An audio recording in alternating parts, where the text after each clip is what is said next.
another video, but this time I've been wanting to use the news segment for a while, guys. So I finally get to do that for something like this. Let's get straight into it. She has made her mark in Washington, but tonight, questions about her experience in global affairs loom large. Is she truly prepared to navigate the complexities of international diplomacy to lead the United States on the world stage? Many have raised concerns, and tonight we might get the answers. And then there's Donald Trump returning to the stage after his tenure in the Oval Office. He remains a figure of strength for many who believe in his vision for America's economic resurgence and national security. But tonight, another pressing question emerges. Is it true that tech mogul Elon Musk is funding Trump's campaign? If so, what does that mean for the race and the influence of corporate interests in our political landscape? Millions of Americans are asking these questions as they watch live, and tonight's debate is their chance to see both candidates address them directly. Expect sharp exchanges, passionate arguments, and heated moments as Kamala Harris and Donald Trump engage in one of the most critical debates of our time. This debate carries immense weight. The future direction of America could be shaped by what happens here tonight. With so much at stake, the nation watches with bated breath. Who will rise to the challenge? Will it be Kamala Harris, who speaks of a new era of progress and justice, or will Donald Trump's call for a return to power and prosperity prevail? Tonight, it's not just about policies, it's about leadership. It's about who can unite the country, who can rebuild trust, and who can deliver on their promises. And with millions watching across the nation, the pressure is higher than ever. The stakes couldn't be more significant. This isn't just a clash of personalities. This is a battle of visions for America's future.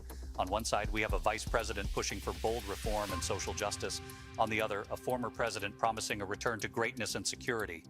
The contrast couldn't be starker, and the decision couldn't be more important.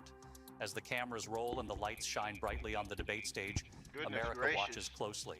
Millions of viewers from all walks of life, students, workers, retirees, and families, are glued to their screens waiting for the answers that could shape their futures.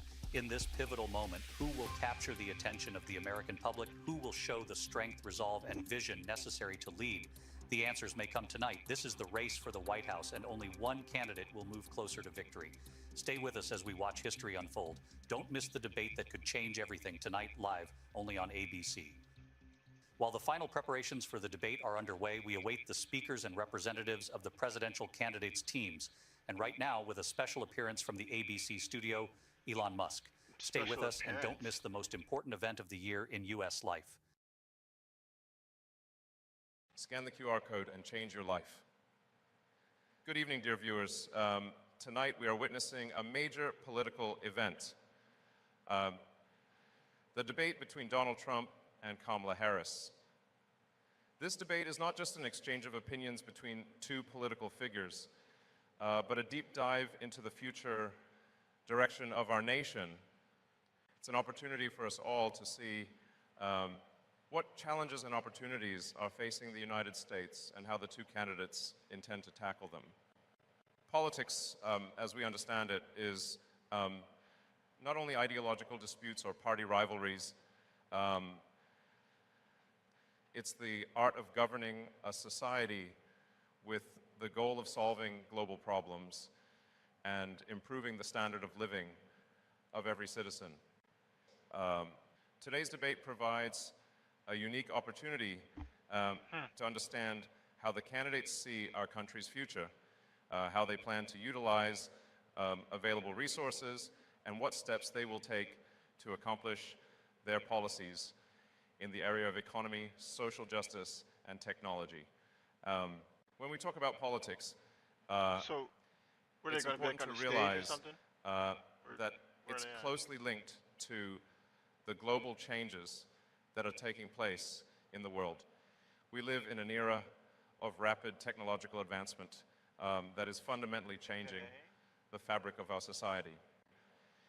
Issues on cybersecurity, artificial intelligence, environmental sustainability, and innovation are becoming increasingly relevant.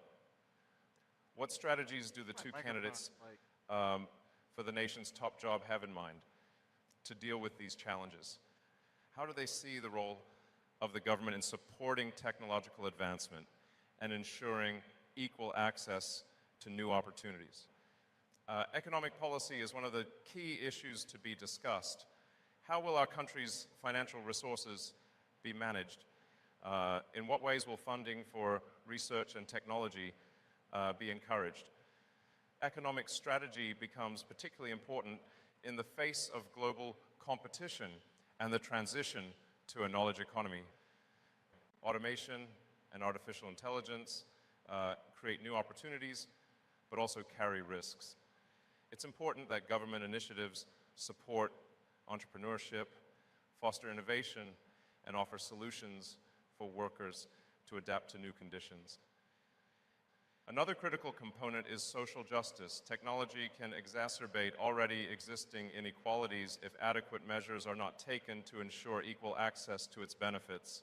The candidates should present clear and realistic proposals to ensure social justice, assist small and medium-sized businesses, and establish the framework for sustainable development for all segments of the population. Another important issue to be discussed is the environment and sustainable development.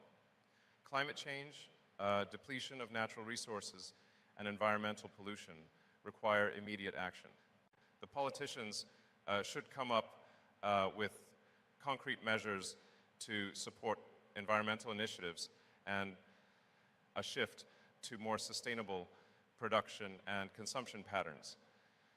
Apart from the immediate gains, government initiatives must prioritize long-term environmental objectives. The role of science and education in shaping the future cannot be underestimated either. The political agenda should be centered on reforming the educational system and investing in research. Preparing new generations for the challenges of the future requires an innovative approach that includes advancing STEM education, improving the quality of teaching, and supporting gifted students and researchers.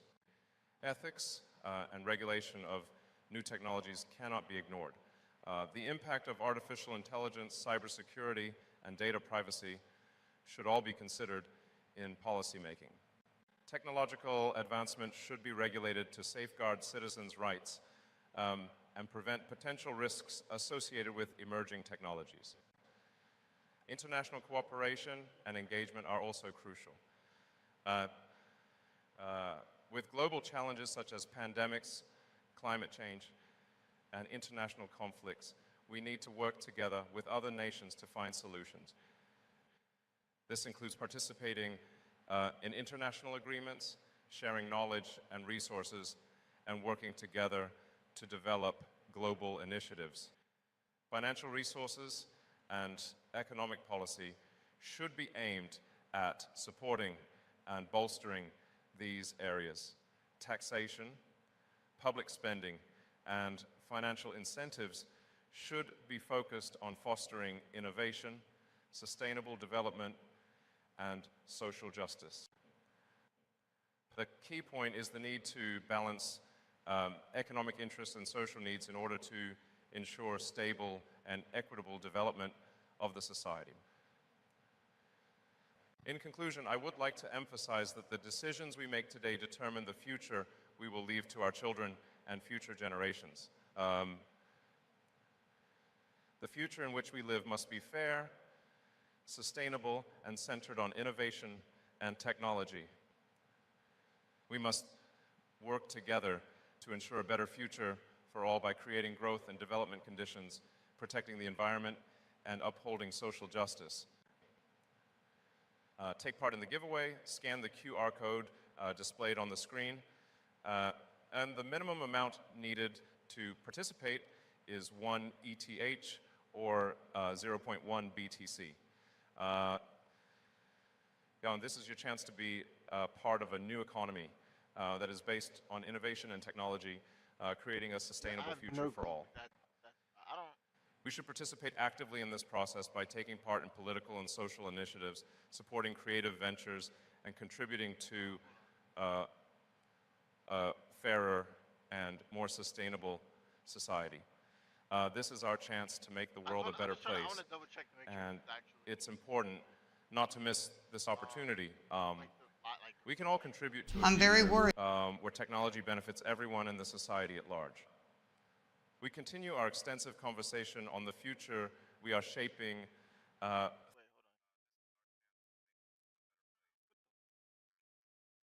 Oh, wait, I think I just got bamboozled. Wait, hold on, guys. We know that young families need support to raise their children and not intended on setting a tax cut. Raise their children and not intended on setting a tax cut for those families of $6,000, which is the largest child tax cut that we've given in a long time, so that those young families can afford to buy a kid, buy a car seat, buy clothes for their children. In $5 trillion to America's deficit. My opponent has a plan that I call the Trump's sales tax, which would be a 20% tax on everyday goods that you rely on to get through the month. Economists have said that that Trump sales tax would actually result for middle-class families in about $4,000 more a year because of his policies and his ideas about what should be the backs of middle-class people paying for tax cuts for billionaires. President Trump, I'll give you 2 minutes. First of all, I have no sales tax. That's an incorrect statement. She knows that. We're doing tariffs on other countries. Other countries are going to finally, after 75 years, pay us back for all that we've done for the world. And the tariff will be substantial in some cases. I took in billions and billions of dollars, as you know, from China. In fact, they never took the tariff off because there was so much money they can't. It would totally destroy everything that they've set out to do. They're taking in billions of dollars from China and other places. They've left the tariffs on. When I had it, I had tariffs, and yet I had no inflation. Look, we've had a terrible economy because inflation which is really known as a country buster. It breaks up countries. We have inflation like very few people have ever seen before, probably the worst in our nation's history. We were at 21%, but that's being generous because many things are 50, 60, 70, and 80% higher than they were just a few years ago. This has been a disaster for people, for the middle class, but for every class. On top of that, we have millions of people pouring into our country from prisons and jails, from mental institutions and insane asylums, and they're coming in and they're taking jobs that are occupied right now by African Americans and Hispanics, and also unions. Unions are going to be affected very soon. And you see what's happening. You see what's happening with towns throughout the United States. You look at Springfield, Ohio. You look at Aurora in Colorado. They are taking over the towns. They're taking over buildings. They're going in violently. These are the people that Xi and Biden led into our country, and they're destroying our country. They're dangerous. They're at the highest level of criminality. And we have to get them out. We have to get them out fast. I created one of the greatest economies in the history of our country. I'll do it again and even better. We are going to get to immigration and border security during this debate, but I would like to let Vice President Harris respond on the economy here. Well, I would love to. Let's talk about what Donald Trump left us. Donald Trump left us the worst unemployment since the Great Depression. Donald Trump left us the worst public health epidemic in a century.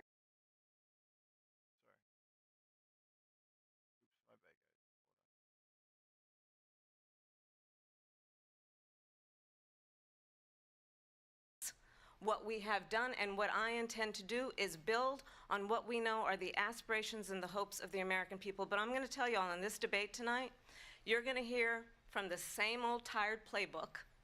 A bunch of lies, grievances, and name-calling. What you're going to hear tonight is a detailed and dangerous plan called Project 2025 that the former president intends on implementing if he were elected again. I believe very strongly that the American people want a president who understands the importance of bringing us together, knowing we have so much more in common than what separates us, and I pledge to you to be a president for all Americans. President Trump will give you a minute here to respond. Number one, I have nothing to do, as you know, and as she knows better than anyone, I have nothing to do with Project 2025. That's out there. I haven't read it. I don't want to read it purposely. I'm not going to read it. This was a group of people that got together. They came up with some ideas, I guess some good, some bad. But it makes no difference. I have nothing to do. Everybody knows I'm an open book. Everybody knows what I'm going to do. Cut taxes very substantially and create a great economy like I did before. We had the greatest economy. We got hit with a pandemic. And the pandemic was not since 1917, where 100 million people died, has there been anything like it. We did a phenomenal job with the pandemic. We handed them over a country where the economy and where the stock market was higher than it was before the pandemic came in. Nobody's ever seen anything like it. We made ventilators for the entire world. We got gowns, we got masks, we did things that nobody thought possible. And people give me credit for rebuilding the military. They give me credit for a lot of things, but not enough credit for the great job we did with the pandemic. But the only jobs they got were bounce back jobs. These were jobs bounce back, and it bounced back and it went to their benefit. But I was the one that created them. They know it, and so does everybody else. Vice President Harris, I'll let you respond. So Donald Trump has no plan for you. And when you look at his economic plan, it's all about tax breaks for the richest people. I am offering what I describe as an opportunity economy, and the best economists in our country, if not the world, have reviewed our relative plans for the future of America. What Goldman Sachs has said is that Donald Trump's plan would make the economy worse, mine would strengthen the economy. What the Wharton School has said is Donald Trump's plan would actually explode the deficit. 16 Nobel laureates have described his economic plan as something that would increase inflation and by the middle of next year would invite a recession. You just have to look at where we are and where we stand on the issues. And I'd invite you to know that Donald Trump actually has no plan for you because he is more interested in defending himself than he is in looking out for you. That's just a soundbite. They gave her that to say. Look, I went to the Wharton School of Finance, and many of those professors, the top professors, think my plan is a brilliant plan. It's a great plan. It's a plan that's going to bring up our worth, our value as a country. It's going to make people want to be able to go and work and create jobs and create a lot of good, solid money for our country. And just to finish off, she doesn't have a plan. She copied Biden's plan, and it's like 4 sentences, like run, spot, run. 4 sentences that are just, oh, we'll try and lower taxes. She doesn't have a plan. Take a look at her plan. She doesn't have a plan. Mr. President, I do want to drill down on something you both brought up. The Vice President brought up your tariffs. You responded, and let's drill down on this, because your plan is what she calls is essentially a national sales tax. Your proposal calls for tariffs, as you pointed out here, on foreign imports across the board. You recently said that you might double your plan, imposing tariffs up to 20% on goods coming into this country. As you know, many economists say that with tariffs at that level, costs are then passed on to the consumer. Vice President Harris has argued it'll mean higher prices on gas, food, clothing, medication, arguing it costs the typical family nearly $4,000 a year. Do you believe Americans can afford higher prices because of tariffs? They're not going to have higher prices. What's going to have, and who's going to have higher prices, is China and all of the countries that have been ripping us off for years. I was the only president ever. China was paying us hundreds of billions of dollars, and so were other countries. And, you know, if she doesn't like them, they should have gone out and they should have immediately cut the tariffs. But those tariffs are there 3.5 years now under their administration. We are going to take in billions of dollars, hundreds of billions of dollars. I had no inflation, virtually no inflation. They had the highest inflation perhaps in the history of our country, because I've never seen a worse period of time. People can't go out and buy cereal or bacon or eggs or anything else. The people of our country are absolutely dying with what they've done. They've destroyed the economy. And all you have to do is look at a poll. The polls say 80 and 85 and even 90% that the Trump economy was great, that their economy was terrible. Vice President Harris, I do want to ask for your response, and you heard what the president said there, because the Biden administration did keep a number of the Trump tariffs in place. So how do you respond? Well, let's be clear that the Trump administration resulted in a trade deficit, one of the highest we've ever seen in the history of America. He invited trade wars. You want to talk about his deal with China? What he ended up doing is under Donald Trump's presidency, he ended up selling American chips to China to help them improve and modernize their military, basically sold us out. when a policy about China should be in making sure the United States of America wins the competition for the 21st century, which means focusing on the details of what that requires, focusing on relationships with our allies, focusing on investing in American-based technology so that we win the race on AI, on quantum computing, focusing on what we need to do to support America's workforce so that we don't end up having on the short end of the stick in terms of workers' rights. But what Donald Trump did, let's talk about this, with COVID, is he actually thanked President Xi for what he did during COVID. Look at his tweet. "Thank you, President Xi," exclamation point, when we know that Xi was responsible for lacking and not giving us transparency about the origins of COVID. President Trump, I'll let you respond. First of all, they bought their chips from Taiwan. We hardly make chips anymore because of philosophies like they have and policies like they have. I don't say her because she has no policy. Everything that she believed 3 years ago and 4 years ago is out the window. She's going to my philosophy now. In fact, I was going to send her a MAGA hat. She's gone to my philosophy. But if she ever got elected, she'd change it. And it will be the end of our country. She's a Marxist. Everybody knows she's a Marxist. Her father's a Marxist professor in economics, and he taught her well. But when you look at what she's done to our country, and when you look at these millions and millions of people that are pouring into our country monthly, where it's, I believe, 21 million people, not the 15 that people say, and I think it's a lot higher than the 21. That's bigger than New York State pouring in. And just look at what they're doing to our country. They're criminals. Many of these people coming in are criminals. And that's bad for our economy, too. You know, you mentioned before, we'll talk about immigration later. Well, bad immigration is the worst thing that can happen to our economy. They have, and she has, destroyed our country with policy that's insane. Almost policy that you'd say they have to hate our country. President Trump, thank you. Lindsay? I want to turn to the issue of abortion. President Trump, you've often touted that you were able to kill Roe v. Wade. Last year, you said that you were proud to be the most pro-life president in American history. Then last month, you said that your administration would be great for women and their reproductive rights. In your home state of Florida, you surprised many with regard to your 6-week abortion ban because you initially had said that it was too short. And you said, quote, "I'm going to be voting that we need more than 6 weeks." But then the very next day, you reversed course and said you would vote to support the 6-week ban. Vice President Harris says that women shouldn't trust you on the issue of abortion because you've changed your position so many times. Therefore, why should they trust you? Well, the reason I'm doing that vote is because the plan is, as you know, the vote is, they have abortion in the 9th month. They even have, and you can look at the governor of West Virginia, the previous governor of West Virginia, not the current governor, who's doing an excellent job. But the governor before, he said the baby will be born and we will decide what to do with the baby. In other words, we'll execute the baby. And that's why I did that, because that predominates, because they're radical. The Democrats are radical in that. And her vice presidential pick, which I think was a horrible pick, by the way, for our country, because he is really out of it.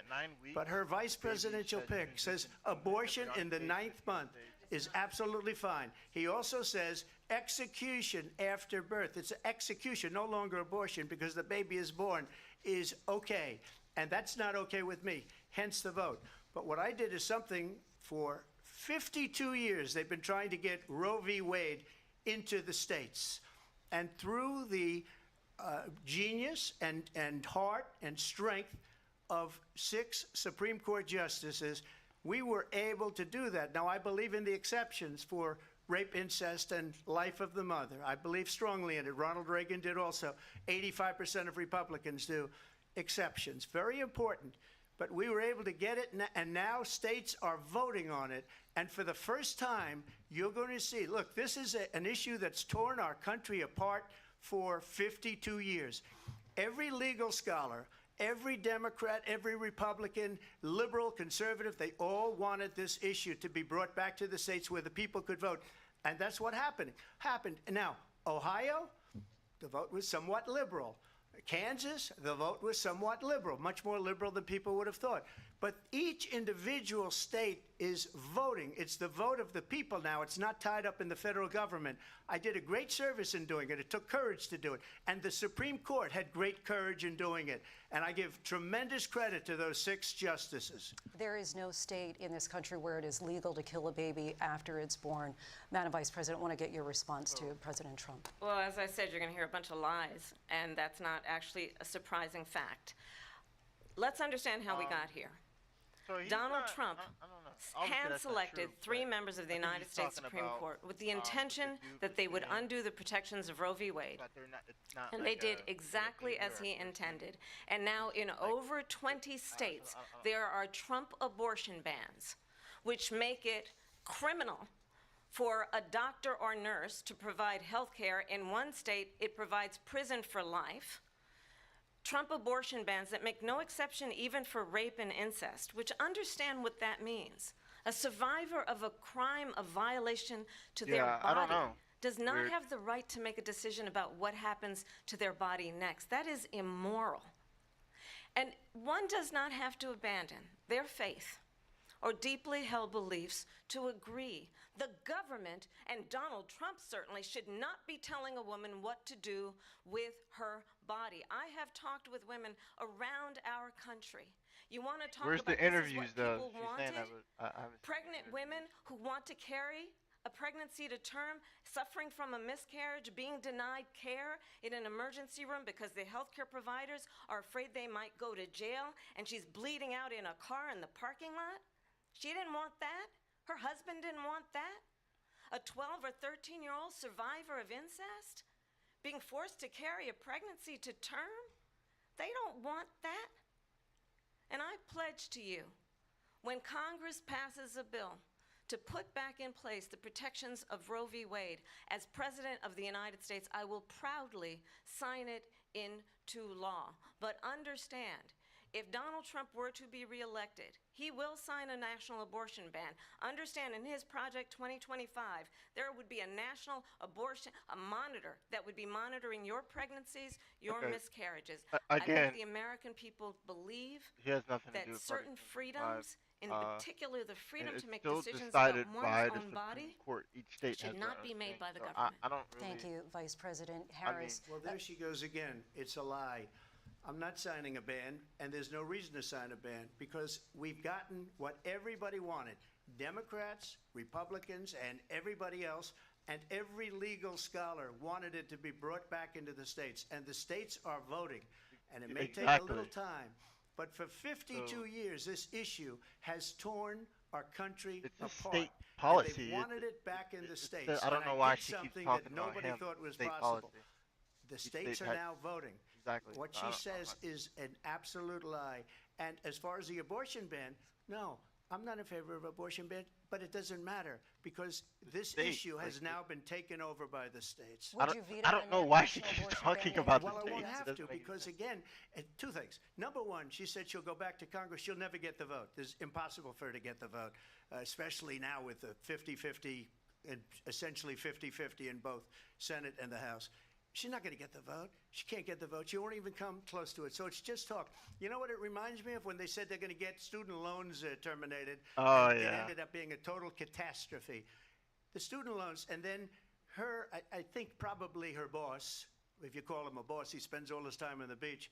But look, her boss went out and said, we'll do it again. We'll do it a different way. And he went out, got rejected again by the Supreme Court. So all these students got taunted so. with this whole thing about this whole idea. And how unfair that would have been, part of the reason they lost, to the millions and millions of people that had to pay off their student loans. They didn't get it for free. But they were saying it's the same way that they talked about that they talk about abortion. But if I could just get a yes or no, because your running mate, J.D. Vance, has said that you would veto it if it did come to your desk. Well, I didn't discuss it with J.D. In all fairness, J.D. And I don't mind if he has a certain view, but I think he was speaking for me, but I really didn't. Look, we don't have to discuss it because she'd never be able to get it, just like she couldn't get student loans. They couldn't get student loans. They didn't even come close to getting student loans. They taunted young people and a lot of other people that had loans. They can never get this approved. So it doesn't matter what she says about going to Congress. Well, wonderful. Let's go to Congress. Do it. But the fact is that for years they wanted to get it out of Congress and out of the federal government, and we did something that everybody said couldn't be done. And now you have a vote of the people on abortion. Vice President Harris, I want to give you your time to respond, but I do want to ask, would you support any restrictions on a woman's right to an abortion? I absolutely support reinstating the protections of Roe v. Wade, and as you rightly mentioned, nowhere in America is a woman carrying a pregnancy to term and asking for an abortion. That is not happening. It's insulting to the women of America. And understand what has been happening under Donald Trump's abortion bans. Couples who pray and dream of having a family are being denied IVF treatments. What is happening in our country? Working people, working women who are working 1 or 2 jobs, who can barely afford childcare as it is, have to travel to another state to get on a plane sitting next to strangers to go and get the health care she needs. Barely can afford to do it, and what you are putting her through is unconscionable. And the people of America have not, the majority of Americans believe in a woman's right to make decisions about her own body, and that is why in every state where this issue has been on the ballot, in red and blue states both, the people of America have voted for freedom. Vice President Harris, excuse me, I have to respond. Another lie. It's another lie. I have been a leader on IVF, which is fertilization. The IVF, I have been a leader.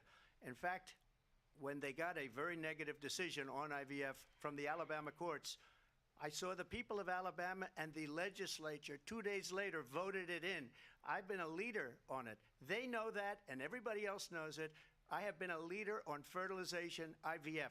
And the other thing, you should ask, will she allow abortion in the 8th month, 9th month, 7th month? Come on. Okay, would you do that? Why don't you ask her that question? Why don't you answer That's the problem. question? Would you because veto? Under Roe v. Answer Wade, the question. Would you veto? You could do abortions in the 7th month, the 8th month, the 9th That's month, not true. and probably after birth. Just look at the former governor of Virginia.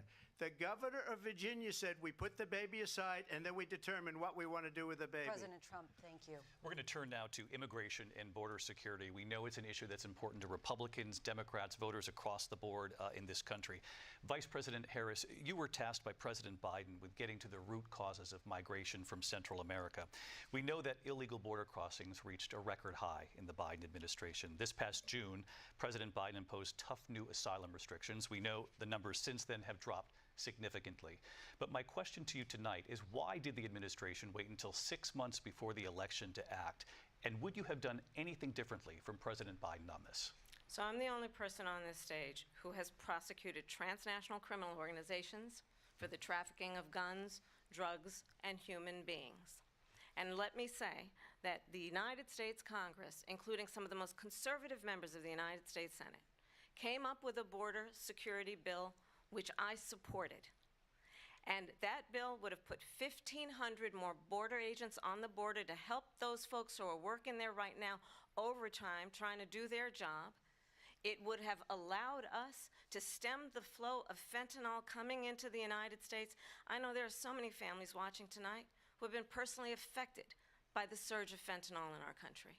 That bill would have put more resources to allow us to prosecute transnational criminal organizations for trafficking in guns, drugs, and human beings. But you know what happened to that bill? Donald Trump got on the phone, called up some folks in Congress, and said, kill the bill. And you know why? Because he'd prefer to run on a problem instead of fixing a problem. And understand, this comes at a time where the people of our country actually need a leader who engages in solutions, who actually addresses the problems at hand. But what we have in the former president is someone who would prefer to run on a problem instead of fixing a problem. And I'll tell you something, he's going to talk about immigration a lot tonight, even when it's not the subject that is being raised. And I'm going to actually do something really unusual, and I'm going to invite you to attend one of Donald Trump's rallies, because it's a really interesting thing to watch. You will see during the course of his rallies, he talks about fictional characters like Hannibal Lecter. He will talk about windmills cause cancer. And what you will also notice is that people start leaving his rallies early out of exhaustion and boredom. And I will tell you, the one thing you will not hear him talk about is you. You will not hear him talk about your needs, your dreams, and your desires. And I'll tell you, I believe you deserve a president who actually puts you first, and I pledge to you that I will. Vice President Harris, thank you. President Trump, on that point, I want to get your response. Well, I would like to respond. Let me just ask, though, why did you try to kill that bill, and successfully so? That would have put thousands of additional agents and officers on the border. First, let me respond as to the Please. rallies. She said people start leaving. People don't go to her rallies. There's no reason to go. And the people that do go, she's bussing them in and paying them to be there, and then showing them in a different light. So she can't talk about that. People don't leave my rallies. We have the biggest rallies, the most incredible rallies in the history of politics. That's because people want to take their country back. Our country is being lost. We're a failing nation. And it happened 3.5 years ago. And what's going on here, you're going to end up in World War III, just to go into another subject. What they have done to our country by allowing these millions and millions of people to come into our country, and look at what's happening to the towns all over the United States. And a lot of towns don't want to talk. It's not going to be Aurora or Springfield. A lot of towns don't want to talk about it because they're so embarrassed by it. In Springfield, they're eating the dogs. Yes, the people Springfield, that came Ohio. in, they're eating the cats. They're eating. He's laughing, but there's actual They're videos. eating the pets of the people that live there. And this is what's happening in our country, and it's a shame. As far as rallies are concerned, as far as the reason they go is they like what I say. They want to bring our country back. They want to make America great again. It's a very simple phrase, make America great again. She's destroying this country, and if she becomes president, this country doesn't have a chance of success. Not only success, we'll end up being Venezuela on steroids. I just want to clarify here. You bring up That's Springfield, Ohio, and ABC News did reach out to the city manager fake online, there. guys, He told us it's there have been no credible reports of specific claims of pets being harmed, injured, or abused by individuals within the immigrant community. Well, All I've this. seen people on television. Let me just say here, this is The people on television say clar- my dog was taken and used for food. So maybe he said that, and maybe that's a good thing to say for a city manager. I'm not taking this from But television. the people I'm on taking it from television the city saying their manager. dog was eaten by the people that went there. Again, the Springfield city manager says there's no evidence of that. Vice We'll President find Harris, out. I'll let you respond to the rest of what you've heard. You talk about extreme.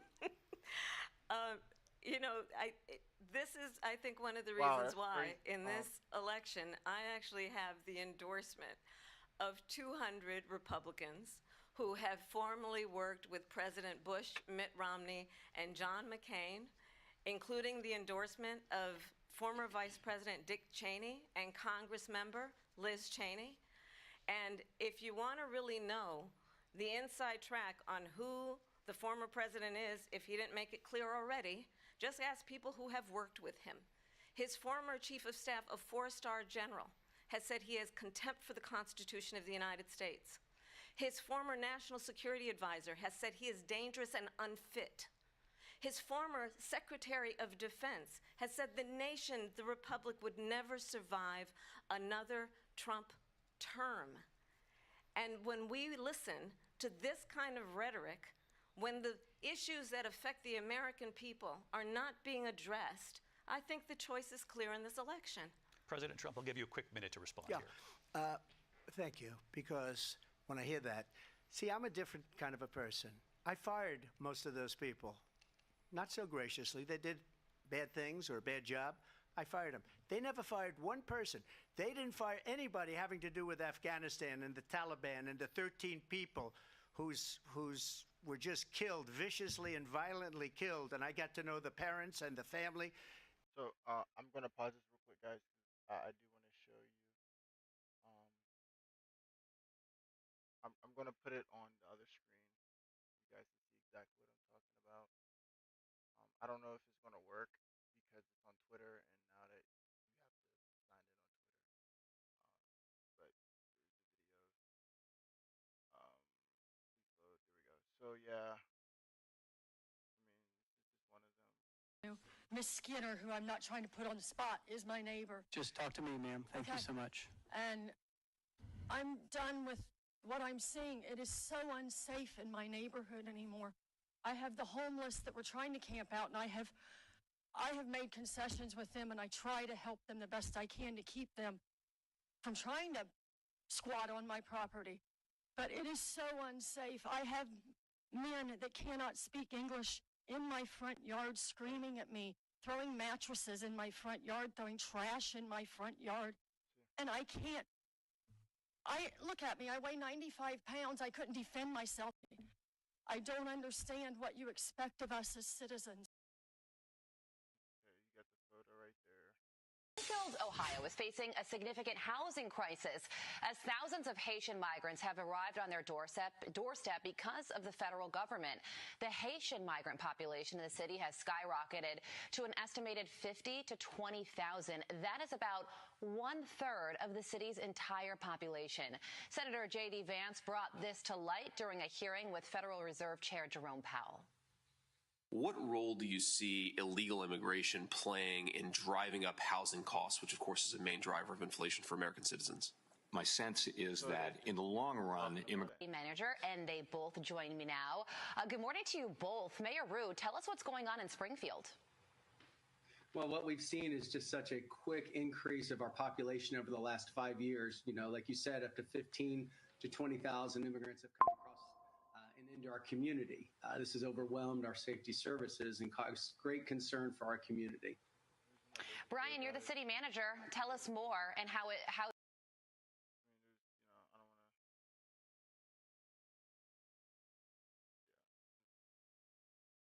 Yeah, it's a lot. It's definitely real. There's a lot, guys. I don't want to show it all, but They didn't fire. They should have fired all those generals, all those top people, because that was one of the most incompetently handled situations anybody has ever seen. So when somebody does a bad job, I fire him. And you take a guy like Esper. He was no good. I fired him. So he writes a book. Another one writes a book. Because with me, they can write books. With nobody else can they. But they have done such a poor job, and they never fire anybody. Look at the economy. Look at the inflation. They didn't fire any of their economists. They have the same people. That's a good way not to have books written about you. But just to finish, I got more votes than any Republican in history by far. In fact, I got more votes than any sitting president in history by far. Let me continue on immigration. It was what you wanted to talk about earlier, so let's get back to your deportation proposal that the vice president has reacted to as well. President Trump, you call this the largest domestic deportation operation in the history of our country. You say you would use the National Guard. You say if things get out of control, you'd have no problem using the U.S. military. Police, yes. You also said you would use local police. How would you deport 11 million undocumented immigrants? I know you believe that number is much higher. Take us through this. What does this look like? Will authorities be going door to door in this country? Yeah, it is much higher because of them. They allowed criminals, many millions of criminals.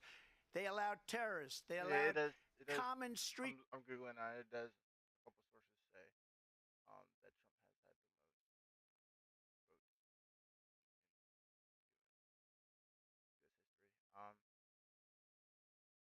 Obviously, I can't dive into every single one right now, right? You got Newsweek, week. Obviously, you can't always think with Wikipedia, but they might have sources there. You look at New York Times. Street criminals. They allowed people to come in, drug dealers, to come into our country, and they're now in the United States and told by their countries like Venezuela, don't ever come back or we're going to kill you. Do you know that crime in Venezuela and crime in countries all over the world is way down? You know why? Because they've taken their criminals off the street and they've given them to her to put into our country. And this will be one of the greatest mistakes in history for them to allow, and I think they probably did it because they think they're going to get votes, but it's not worth it because they're destroying the fabric of our country by what they've done. There's never been anything done like this at all. They've destroyed the fabric of our country. Millions of people let in, and all over the world, crime is down all over the world except here. Crime here is up and through the roof. Despite their fraudulent statements that they made, crime in this country is through the roof. And we have a new form of crime. It's called migrant crime, and it's happening at levels that nobody thought possible. President Trump, as you know, the FBI says overall violent crime is actually coming down in this country. But Vice Excuse President me, Harris, the FBI they were defrauding statements. They didn't include the worst cities. They didn't include the cities with the worst crime. It was a fraud, just like their number of 818,000 jobs that they said they created turned out to be a fraud. President Trump, thank you. I'll let you respond, Vice President Harris. Well, I think this is so rich, coming from someone who has been prosecuted for national security crimes, economic crimes, election interference, has been found liable for sexual assault, and his next big court appearance is in November at his own criminal sentencing. And let's be clear, where each person stands on the issue of what is important about respect for the rule of law and respect for law enforcement.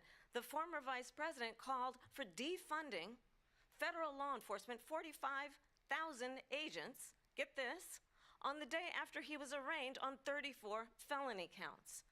So let's talk about what is important in this race. It is important that we move forward, that we turn the page on this same old tired rhetoric and address the needs of the American people, address what we need to do about the housing shortage, which I have a plan for, address what we must do to support our small businesses, address bringing down the price of groceries.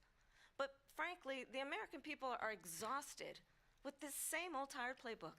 Vice President Harris, thank you. Excuse me.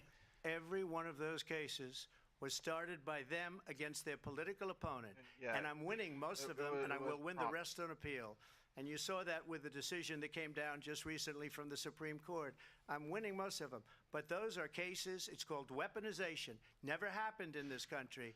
They weaponized the Justice Department. Every one of those cases was involved with the DOJ, from Atlanta and Fani Willis to the Attorney General of New York and the DA in New York. Every one of those cases. And then they say, oh, he's a criminal. They're the ones that made them go after me. By the way, Joe Biden was found essentially guilty on the documents case. And what happened in my documents case? They said, oh, that's the toughest of them all. A complete and total victory. 2 months ago, it was thrown out. It's weaponization, and they used it, and it's never happened in this country. They used it to try and win an election. They're fake cases. President Trump, thank you. A really quick response here, Vice President Harris, on this notion of weaponization of the Justice Department. Well, let's talk about extreme and understand the context in which this election in 2024 is taking place. The United States Supreme Court recently ruled that the former president would essentially be immune from any misconduct if he were to enter the White House again. Understand, this is someone who has openly said he would terminate, I'm quoting, terminate the Constitution of the United States, that he would weaponize the Department of Justice against his political enemies. Someone who has openly expressed disdain for members of our military. Understand what it would mean if Donald Trump were back in the White House with no guardrails, because certainly we know now the court won't stop him. We know J.D. Vance is not going to stop him. It's up to the American people Vice President to stop Harris, him. thank you. Lindsay? Vice President Harris, in your last run for president. This is the one that weaponized, not me. She weaponized. I probably took a bullet to the head because of the things that they say about me. They talk about democracy. I'm a threat to democracy. They're the threat to democracy with a fake Russia investigation that went nowhere. We have a lot to get to. Lindsay? Vice President Harris, in your last run for president, you said you wanted to ban fracking. Now you don't. You wanted mandatory government buyback programs for assault weapons. Now your campaign says you don't. You supported decriminalizing border crossings. Now you're taking a harder line. I know you say that your values have not changed. So then why have so many of your policy positions changed? So my values have not changed, and I'm going to discuss at least every point that you've made. But in particular, let's talk about fracking, because we're here in Pennsylvania. I made that very clear in 2020. I will not ban fracking. I have not banned fracking as Vice President of the United States. And in fact, I was the tie-breaking vote on the Inflation Reduction Act, which opened new leases for fracking. My position is that we have got to invest in diverse sources of energy so we reduce our reliance on foreign oil. We have had the largest increase in domestic oil production in history because of an approach that recognizes that we cannot over-rely on foreign oil.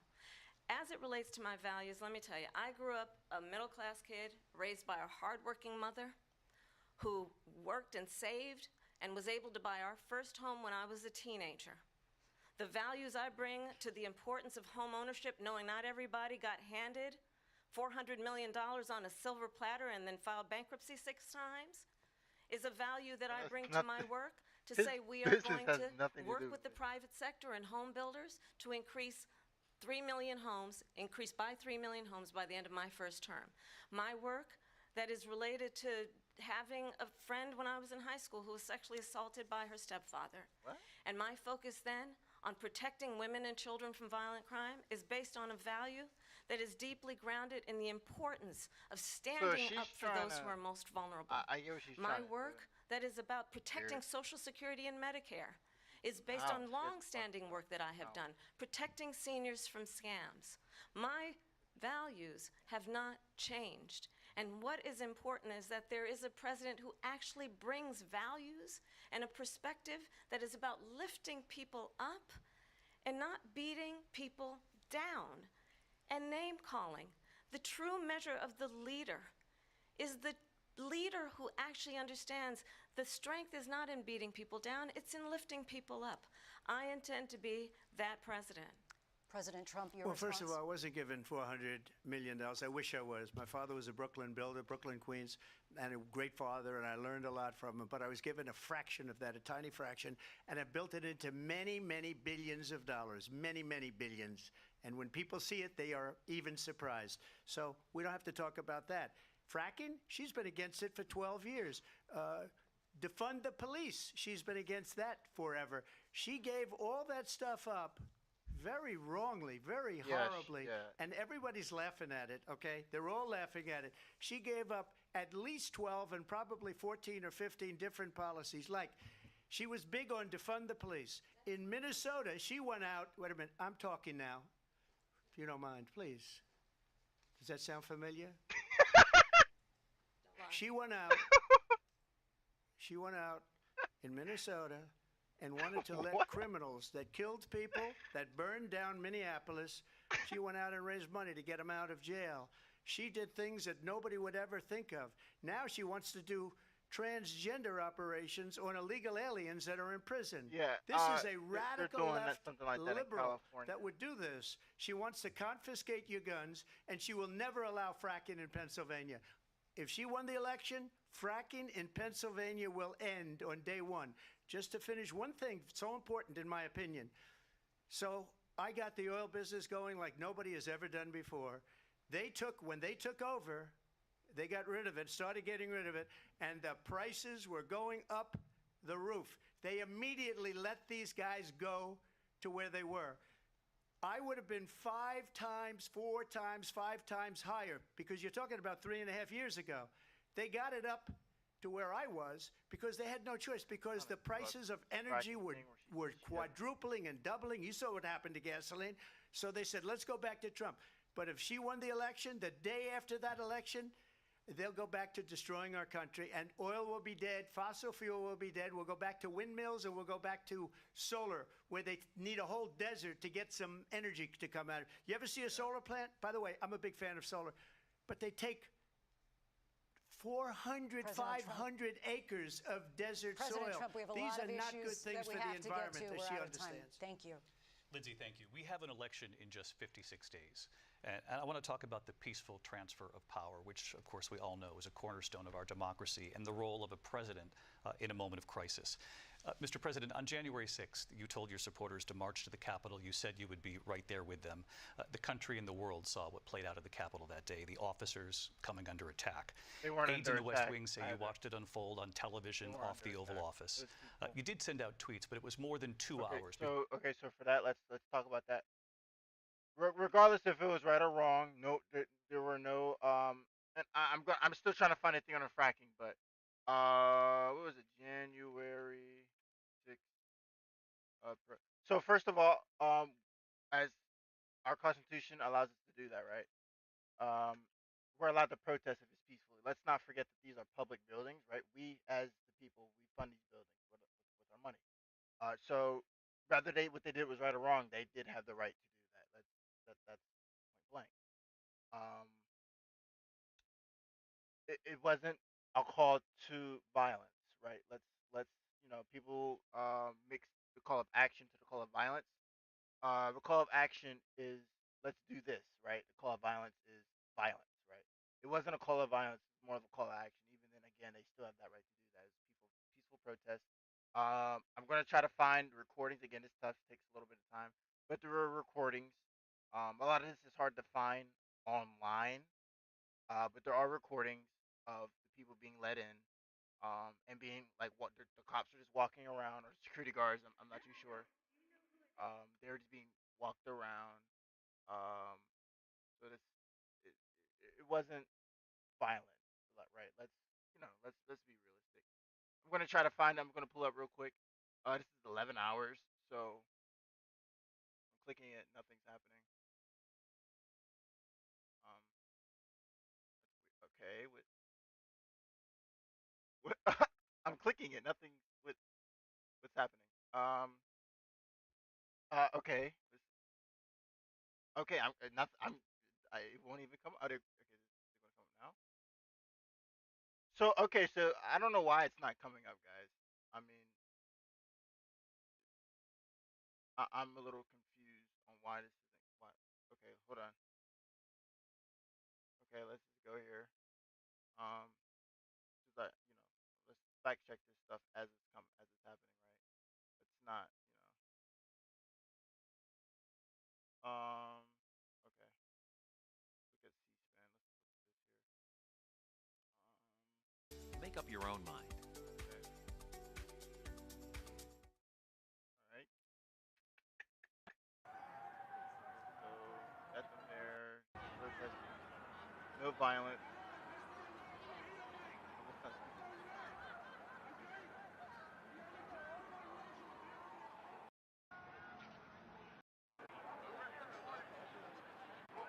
You see, there's no police.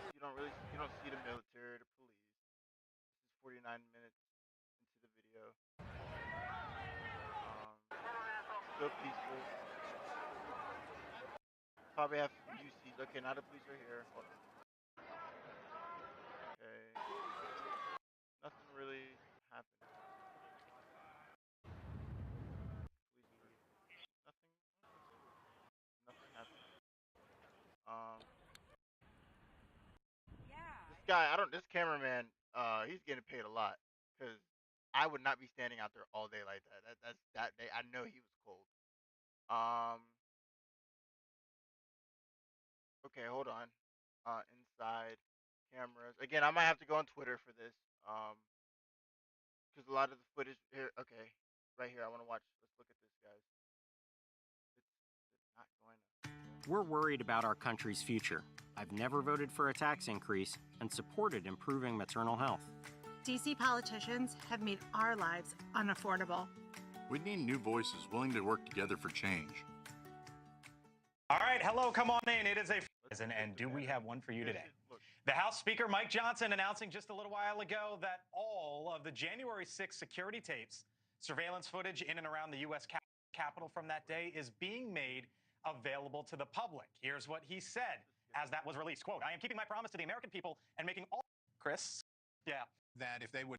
I didn't even know they had cameras in is a turkey drop. When you have news that you don't want to have a long life in the news cycle, the Friday before Thanksgiving week in the afternoon is a primo time to start thumbnails. Yes. And like every Friday before Speaker releasing this, promise that there were. But Lauren Ford, when you see the House Speaker releasing this, he says it's a promise that he delivered upon is out there. Plus approval. And he...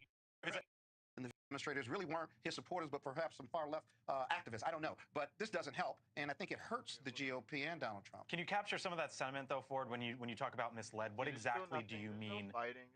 Correction. They've said. So sure you go to join.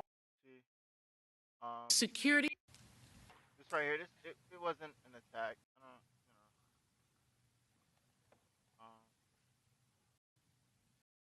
the endorse. Oh, wait, hold on.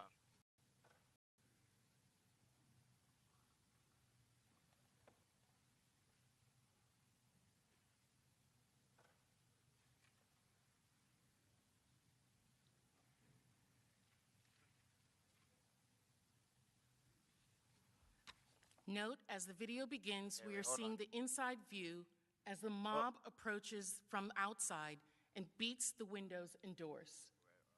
See that the rioter first break the window with the wooden beam that you saw previously, and a lone police officer inside responds and begins to spray the first man who enters, but is quickly overwhelmed. Okay, well, okay, first of all, he didn't get over it. How do you get overwhelmed? Begins to spray the first man who enters, but is quickly overwhelmed. How do you get quickly overwhelmed? I want you to pay attention to the first group of assailants as they break into the building. They didn't assault anybody. The second man through the window is wearing full tactical body armor and is carrying a baseball bat. Others are carrying riot shields. Come on, this guy right there. Among this group let's not call Camo in an Amazon hat tactical gear, okay? To the Proud Boys, some of whom, like Dominic Pizzola, who was recently indicted, we'll discuss later as well. So there's no fighting. Okay, they broke the window. All right, okay, right, but there's still no fighting. Still no fighting. But okay, let's get back to the debate. Before you sent out that video message telling your supporters to go home, is there anything you regret about what you did on that day? You just said a thing that isn't covered. Peacefully and patriotically, I said during my speech, not later on. Peacefully and patriotically. And nobody on the other side was killed. Ashley Babbitt was shot by an out-of-control police officer that should have never, ever shot her. It's a disgrace. But we didn't do this group of people that have been treated so badly. I ask, what about all the people that are pouring into our country and killing people that she allowed to pour in? She was the border czar, remember that. She was the border czar. She doesn't want to be called the border czar because she's embarrassed by the border. In fact, she said at the beginning, oh, I'm surprised you're not talking about the border yet. That's because she knows what a bad job they've done. What about those people? When are they going to be prosecuted? When are these people from countries all over the world, not just South America, they're coming in from all over the world, David, all over the world, and crime rates are down all over the world because of it. But let me just ask you, David, when are those people going to be prosecuted? When are the people that burned down Minneapolis going to be prosecuted? Or in Seattle, they went into Seattle, they took over a big percentage of the city of Seattle. When are those people going to be prosecuted? But let me just ask you. You might ask her that question. You were the president. You were watching it unfold on television. It's a very simple question as we move forward toward another election. Is there anything you regret about what you did on that day? Yes or no? I had nothing to do with that other than they asked me to make a speech. I showed up for a speech. I said, I think it's going to be big. I went to Nancy Pelosi and the mayor of Washington, D.C., and the mayor put it back in writing, as you know. I said, you know, this is going to be a very big rally or whatever you want to call it. And again, it wasn't done by me. It was done by others. I said, I'd like to give you 10,000 National Guard or soldiers. They rejected me. Nancy Pelosi rejected me. It was just 2 weeks ago. Her daughter has a tape of her saying she is fully responsible for what happened. They want to get rid of that tape. It would have never happened if Nancy Pelosi and the mayor of Washington did their jobs. I wasn't responsible for security. Nancy Pelosi was responsible. She didn't do her job. The question was about you as president, not about former Speaker Pelosi. But I do want Vice President Harris to respond here. You can't. There's nothing that. I was at the Capitol on January 6th. I was the vice president-elect. I was also... See, Seattle, they took over a big percentage of the city of Seattle. When are those people going to be I know she prosecuted? didn't say she was there. But let me just ask you. You might ask her that question. You were the president. You were watching it unfold on television. It's a very simple question as we move forward toward another election. Is there anything you regret about what you did on that day? Yes or no? I had nothing to do with that other than they asked me to make a speech. I showed up for a speech. I said, I think it's going to be big. I went to Nancy Pelosi and the mayor of Washington, D.C., and the mayor put it back in writing, as you know. I said, you know, this is going to be a very big rally or whatever you want to call it. And again, it wasn't done by me. It was done by others. I said, I'd like to give you 10,000 National Guard or soldiers. They rejected me. Nancy Pelosi rejected me. It was just 2 weeks ago. Her daughter has a tape of her saying she is fully responsible for what happened. They want to get rid of that tape. It would have never happened if Nancy Pelosi and the mayor of Washington did their jobs. I wasn't responsible for security. Nancy Pelosi was responsible. She didn't do her job. The question was about you as president, not about former Speaker Pelosi, but I do want Vice President Harris to respond here. I was at the Capitol on January 6th. I was the vice president-elect. I was also an acting senator. I was there. And on that day, the President of the United States incited a violent mob to attack our nation's capital, to desecrate our nation's capital. On Bro, that the day, Capitol has been burned down like 3 140 times. law enforcement officers were injured, and some died. And understand, the former president has been indicted and impeached for exactly that reason. But this is not an isolated situation. Let's remember Charlottesville, where there was a mob of people carrying tiki torches, Bro, what? spewing anti-Semitic hate. Okay, so And- first of all, oop, goddamn. Sorry, In guys. 2 years from Okay, so hold on before we. Okay, so look, I'm looking at it right now, and it says she was not there. Nicole stated that Vice President-elect Harris was present. Prosecutor, so this was in the prosecution, right? So in actual court, they corrected it. In fact, Vice President Kamala Harris was not present that particular time. She was present earlier in the day and was present later. So she wasn't present at the time of the attack. So that's not true. I'm so sorry. I accidentally We're clicked away. quadrupling and doubling. You saw what happened to gasoline. So they said, let's go back to sorry, Trump. guys. But if she won the election, the day after that election, they'll go back to destroying our country, and oil will be dead, fossil fuel will be dead. We'll go back to windmills, and we'll go back to solar, where they need a whole desert to get some energy to come out. You ever see a solar plant? By the way, Thank you. Lindsay, thank you. We have an election in just. And patriotically, and nobody on the other side was killed. Ashley Babbitt was shot by an out-of-control police officer that should have never, ever shot her. The job they've done. What about those people? What are they going to be prosecuted? When are these people from countries all over the world, not just South America? We're gonna have to they're kick off coming from in here. all So I'm sorry, guys. over I'm gonna keep the trying to- world, David. You regret about what you. Our nation's president-elect, I was also an acting Okay. senator. I was there. It- And on that you already day, debunked that she wasn't the there. President of the United States incited a violent mob to attack our nation's capital, to desecrate our nation's capital. On that day, 140 law enforcement officers were injured, and some died. No, And not as understand, bro. the former president has been indicted and impeached for exactly He that didn't get reason. impeached. They tried to. But this is not an isolated Who died situation. on January 6th? Let's remember Charlottesville, Okay, it was. where there was a mob of people carrying tiki torches, spewing Okay, so I'm googling it. Okay, so it says Ashley Babbitt. She was fatally shot. That's the one person that Trump said that the cop shot. It says U.S. Capitol Police Officer Brian Sicknick. He said died of natural causes after suffering 2 strokes. Kevin D. Greason died of a heart attack. Roseanne Boyland appeared to have been crushed in a stampede. Benjamin Phillips died of a stroke. So the sources in that order are. Well, I'll start from. So Benjamin Phillips, that's accredited by New York Times. So I'm gonna go ahead and take this and copy and paste this into. Okay, so we already got that right. Let's put this right here. These are the people that died. They're trying to make me watch it. I don't feel like that. Okay, but okay, hold on. Okay, let's do fact. Let's look at factcheck.org. Because I know how to bypass some of that stuff, but okay, so almost 10 people and almost 10 dead.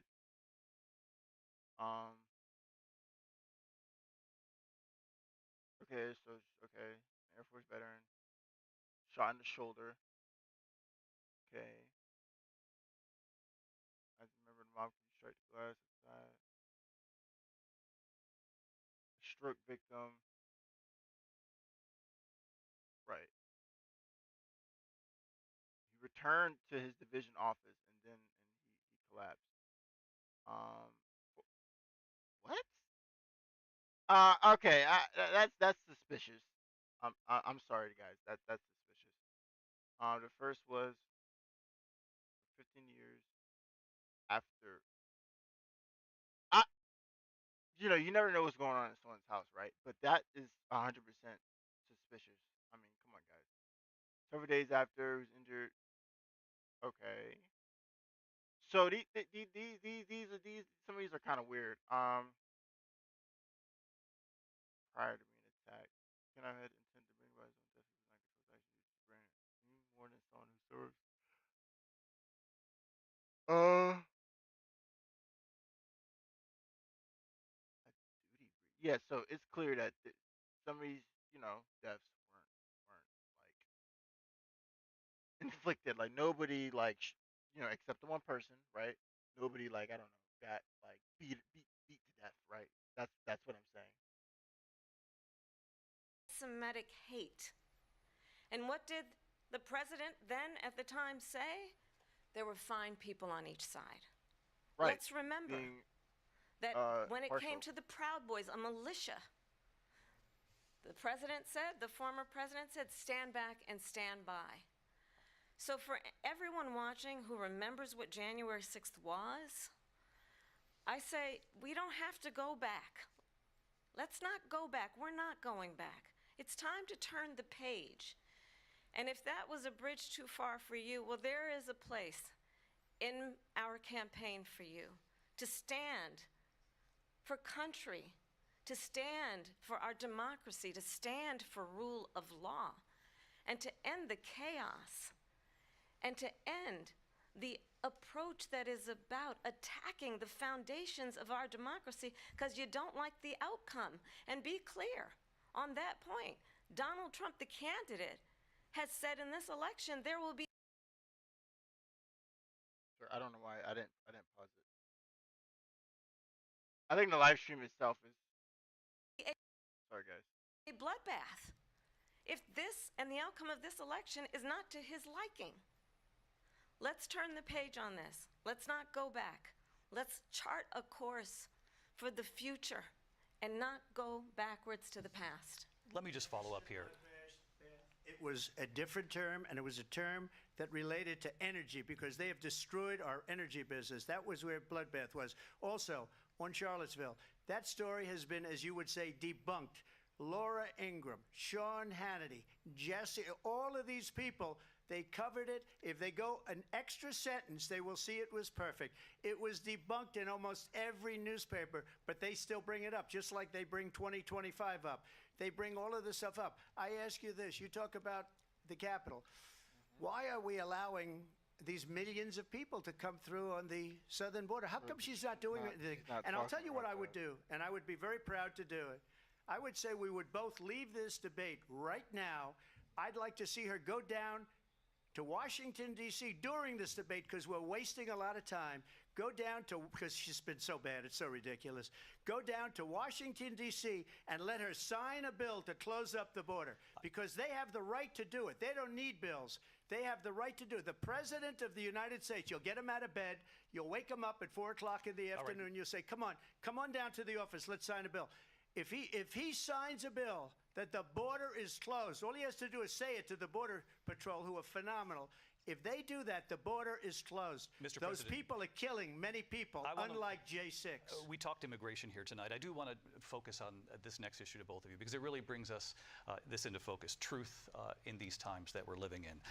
Mr. President, for 3.5 years after you lost the 2020 election, you repeatedly falsely claimed that you won, many times saying you won in a landslide.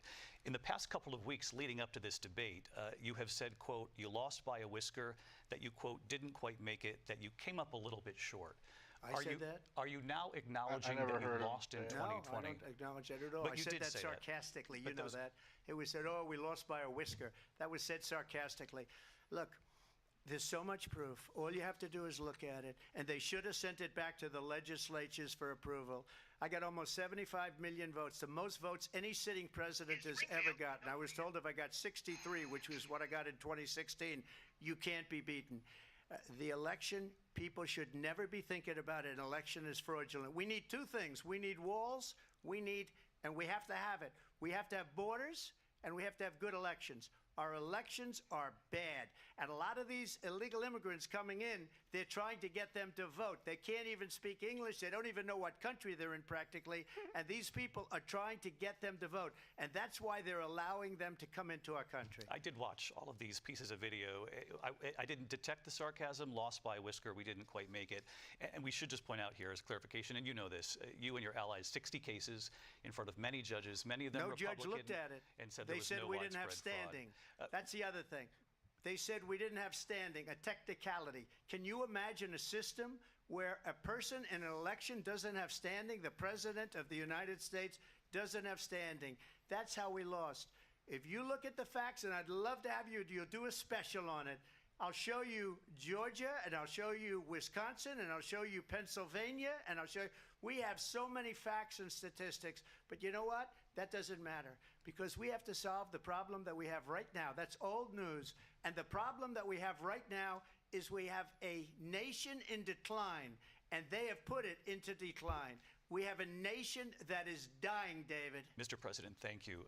Vice President Harris, you heard the president there tonight. He said he didn't say that he lost by a whisker. So he still believes he did not lose the election that was won by President Biden and yourself. But I do want to ask you about something that's come up in the last couple of days. This was a post from President Trump about this upcoming election just weeks away. He said, when I win, those people who cheated, and then he lists donors, voters, election officials, he says will be prosecuted to the fullest extent of the law, which will include long-term prison sentences. One of your campaign's top lawyers responded saying, we won't let Donald Trump intimidate us. We won't let him suppress the vote. Is that what you believe he's trying to do here? Donald Trump was fired by 81 million Bro, just people. respond. So let's be clear about that. And clearly he is having a very difficult time processing that. But we cannot afford to have a president of the United States who attempts, as he did in the past, to upend the will of the voters in a free and fair election. And I'm going to tell you that I have traveled the world as Vice President of the United States, and world leaders are laughing at Donald Trump. I have talked with military leaders, some of whom worked with you, and they say you're a disgrace. And when you then talk in this way in a presidential debate and deny what over and over again are court cases you have lost because you did in fact lose that election, it leads one to believe that perhaps we do not have in the candidate to my right the temperament or the ability to not be confused about fact. That's deeply troubling, and the American people deserve better. I'll give you 1 minute to respond, Mr. President. Let me just say about world leaders. Viktor Orban, one of the most respected men, they call him a strong man. He's a tough person, smart.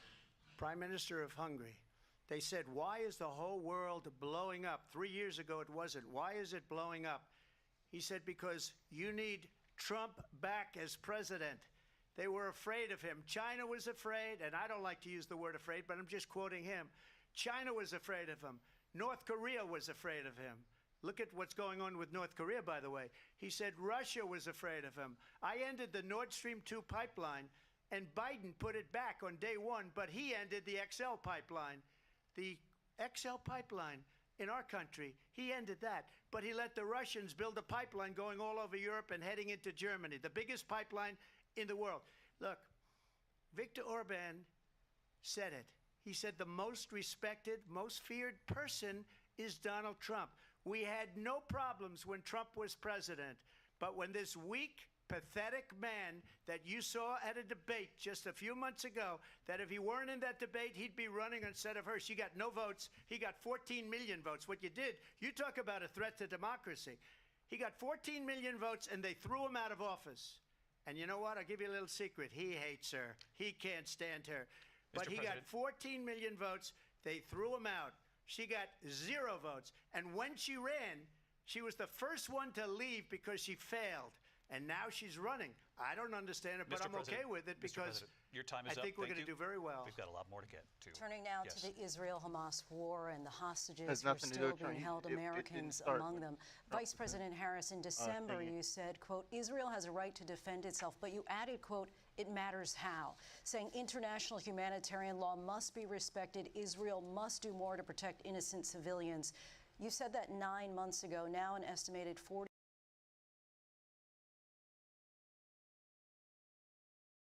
I don't know why it keeps freezing. 3,000 Palestinians are dead. Nearly 100 hostages remain. Sorry, guys. Just last week, Prime Minister Benjamin Netanyahu said there's not a deal in the making. President Biden has not been able to break through the stalemate. How would you do it? Well, let's understand how we got here. What On is she October talking 7th, about? Trump. Hamas, Oh, wait. a terrorist organization, slaughtered 1,200 Israelis. Many of them young people who were simply attending a concert. It was rape. Women were horribly Yeah, raped. they, And so, absolutely, I said then, I say now, Israel has a right to defend itself. We would. yeah, And how yeah, it does so matters. You're Because right, yeah. it is also true, Yeah, far too many they're committing war innocent crimes. Palestinians have been killed. Children, mothers. What we know is that this What? war must end. Oh, It must end immediately, and the way it will end is we need a ceasefire deal and we need the hostages out. And so we will continue to work around the clock on that. Work around the clock, also understanding that we must chart a course for a two-state solution. And in that solution, there must be security for the Israeli people and Israel, and in equal measure for the Palestinians. But the one thing I will assure you always, I will always give Israel the ability to defend itself, in particular as it relates to Iran and any threat that Iran and its proxies pose to Israel. But we must have a two-state solution where we can rebuild Gaza, where the Palestinians have security, self-determination, and the dignity they so rightly deserve. She's saying we, President but Trump, how would you negotiate with Netanyahu NATO, and the also EU needs to Hamas help in too, order to get right? the hostages out and prevent the killing of more innocent civilians in Gaza? If I were president, it would have never started. He's right, If I were 'cause president, they didn't Russia do it. would have never, ever, I know Putin very well, he would have never, said and there that was no threat of it either, by the way, for 4 years, have gone into Ukraine and killed millions of people when you add it up, far worse than people understand what's going on over there. But when she mentions about Israel, all of a sudden, she hates Israel. She wouldn't even meet with Netanyahu when he went to Congress to make a very important speech. She refused to be there because she was at a sorority party of hers. She wanted to go to the sorority party. She hates Israel. If she's president, I believe that Israel will not exist within 2 years from now. And I've been pretty good at predictions, and I hope I'm wrong about that one. She hates Israel. At the same time, in her own way, she hates the Arab population because the whole place is going to get blown up. Arabs, Jewish people, Israel will be gone. It would have never happened. Iran was broke under Donald Trump. Now Iran has $300 billion because they took off all the sanctions that I had. Iran had no money for Hamas or Hezbollah or any of the 28 different spheres of terror. And they are spheres of terror, horrible terror. They had no money.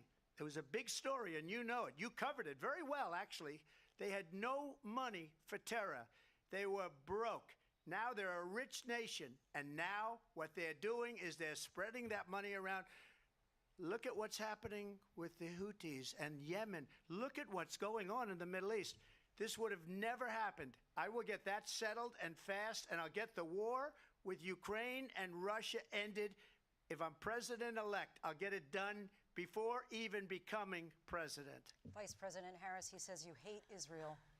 That's absolutely not true. I have my entire career and life supported Israel and the Israeli people. He knows that. Wow. He's trying to, again, divide and distract so from she's the saying reality, that. I don't which is wanna it is keep very cutting well the known debate off. that Donald Trump I'm is gonna weak pull up and the- wrong on national security and foreign policy. It is well known that he admires dictators, wants to be a dictator on day one, according to himself. Yeah, It is well known that he said of Putin that he said for can one day or do something. whatever the hell he wants and go into Ukraine.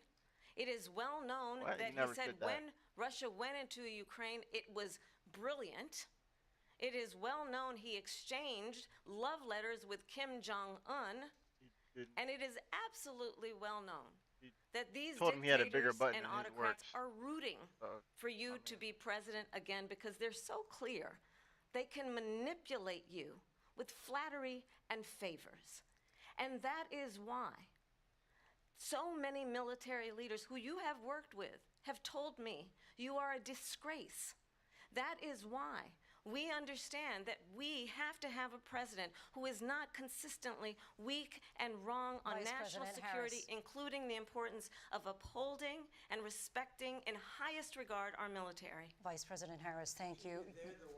And she's the one that caused it, that's weak on national security by allowing every nation last month for the year, 168 different countries sending people into our country. Their crime rates are way down. Yeah, that's been Putin endorsed Venezuela. her last week, said, I hope she The wins. president and I think there he was meant it. talking about it. Because what he's gotten away with crime is rate went down. absolutely incredible. It wouldn't have happened with me.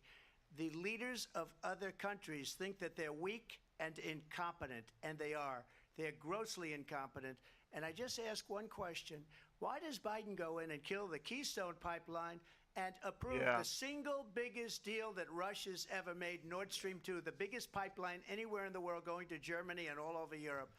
Because they're weak and they're ineffective. Yeah, and he Biden, got rid of by the ours. way, gets President paid Trump, a lot of money. Thank you. We have a lot of issues to get to. So the Alaskan pipeline was a pipeline that was like in America. Alaskan. It gave jobs to both Americans and Canadians. And Joe Biden got rid of that. So obviously, right? Let's be realistic. Now we were no longer like Europe is not getting any of the oil from that. They're getting it essentially directly from Russia now, like Germany, because Russia has like the biggest gas, oil reserves. Well, not in the world because you have the Middle East, right? But obviously, Germany is not gonna buy oil from Iran or Iraq. Let's be realistic, right? So they have the most viable resource that Europe wants and needs, especially upcoming because of the winter. We'll be right back with much more of this historic ABC News presidential debate from the National Constitution Center right here in Philadelphia. Back in a moment.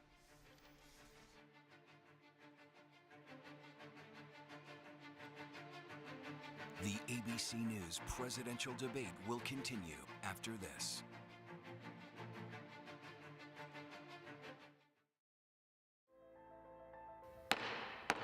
The House will be in order. This year, C-SPAN celebrates 45 years of covering Congress like no other. Since 1979, we've been your primary source for Capitol Hill, providing balanced, unfiltered coverage of government, taking you to where the policy is debated and decided, all with the support of America's cable companies. C-SPAN, 45 years and counting, powered by cable.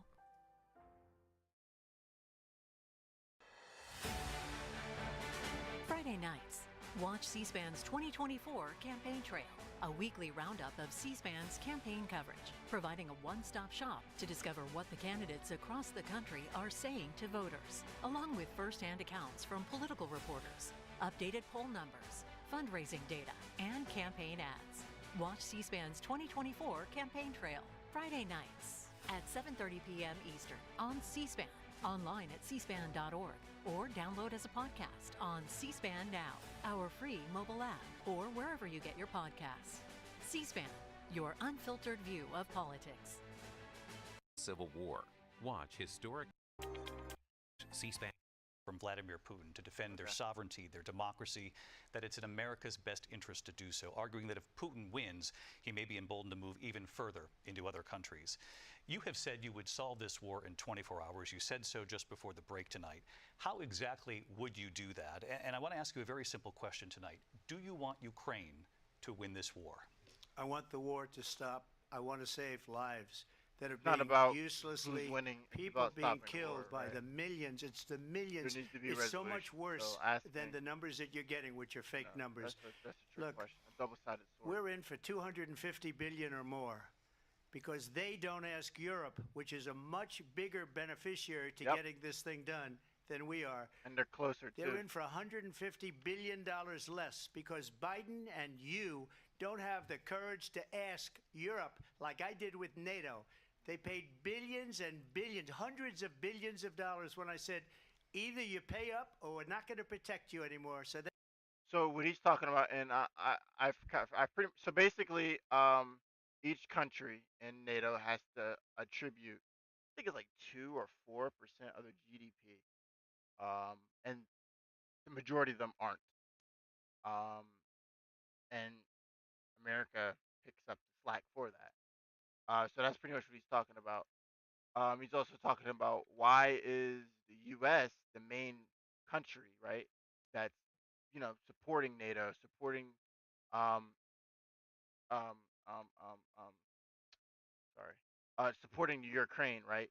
When um all these other countries are they're right there, you know um Germany, France, right? These are all countries that have had, historically problems with Russia, right?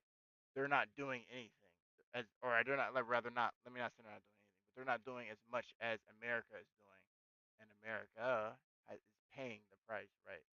That's primarily what he's talking about. That's something that is 100% true and evident. Um, I mean, you can literally just Google it. I don't want to keep taking away from the debate though. That's maybe one of the reasons they don't like me as much as they like weak people. But you take a look at what's happening. We're in for 250 to 275 billion. They're into 100 to 150. They should be forced to equalize. With that being said, I want to get the war settled. I know Zelensky very well, and I know Putin very well. I have a good relationship, and they respect your president, okay? They respect me. They don't respect Biden. How would you respect him? Why? For what reason? He hasn't even made a phone call in 2 years to Putin, hasn't spoken to anybody. They don't even try and get it.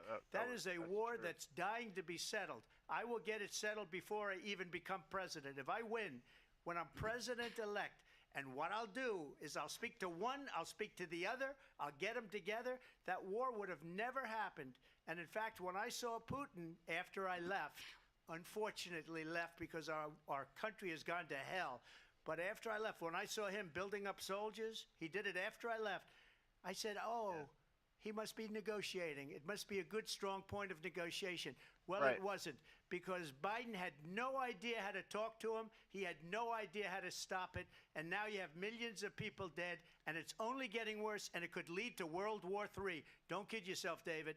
We're playing with World War III, and we have a president that we don't even know if he's... Where is our president? We don't even know if he's a president. And just to clarify they here... threw him out of a campaign like a dog. We don't even know. Is he our president?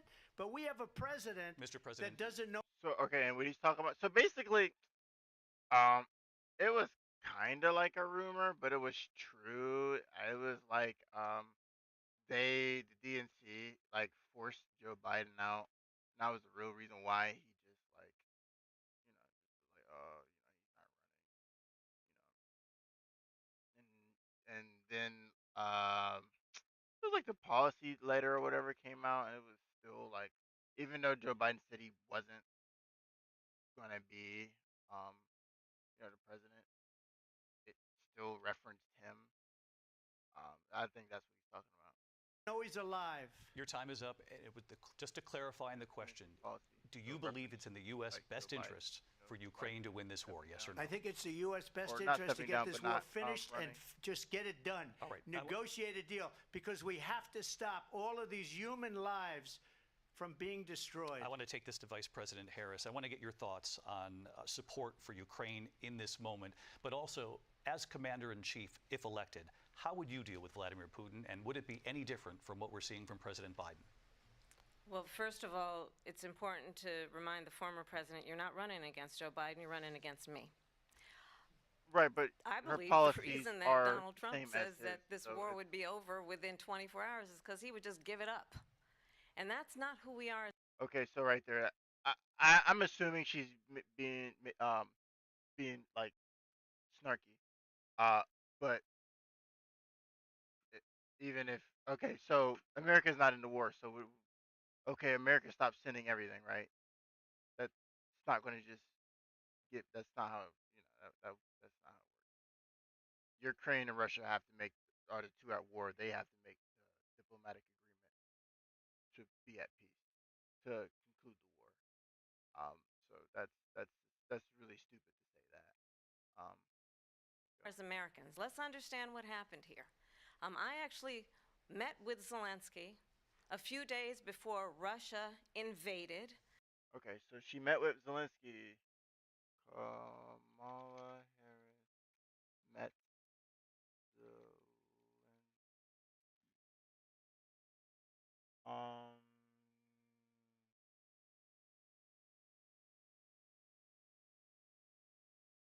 I don't.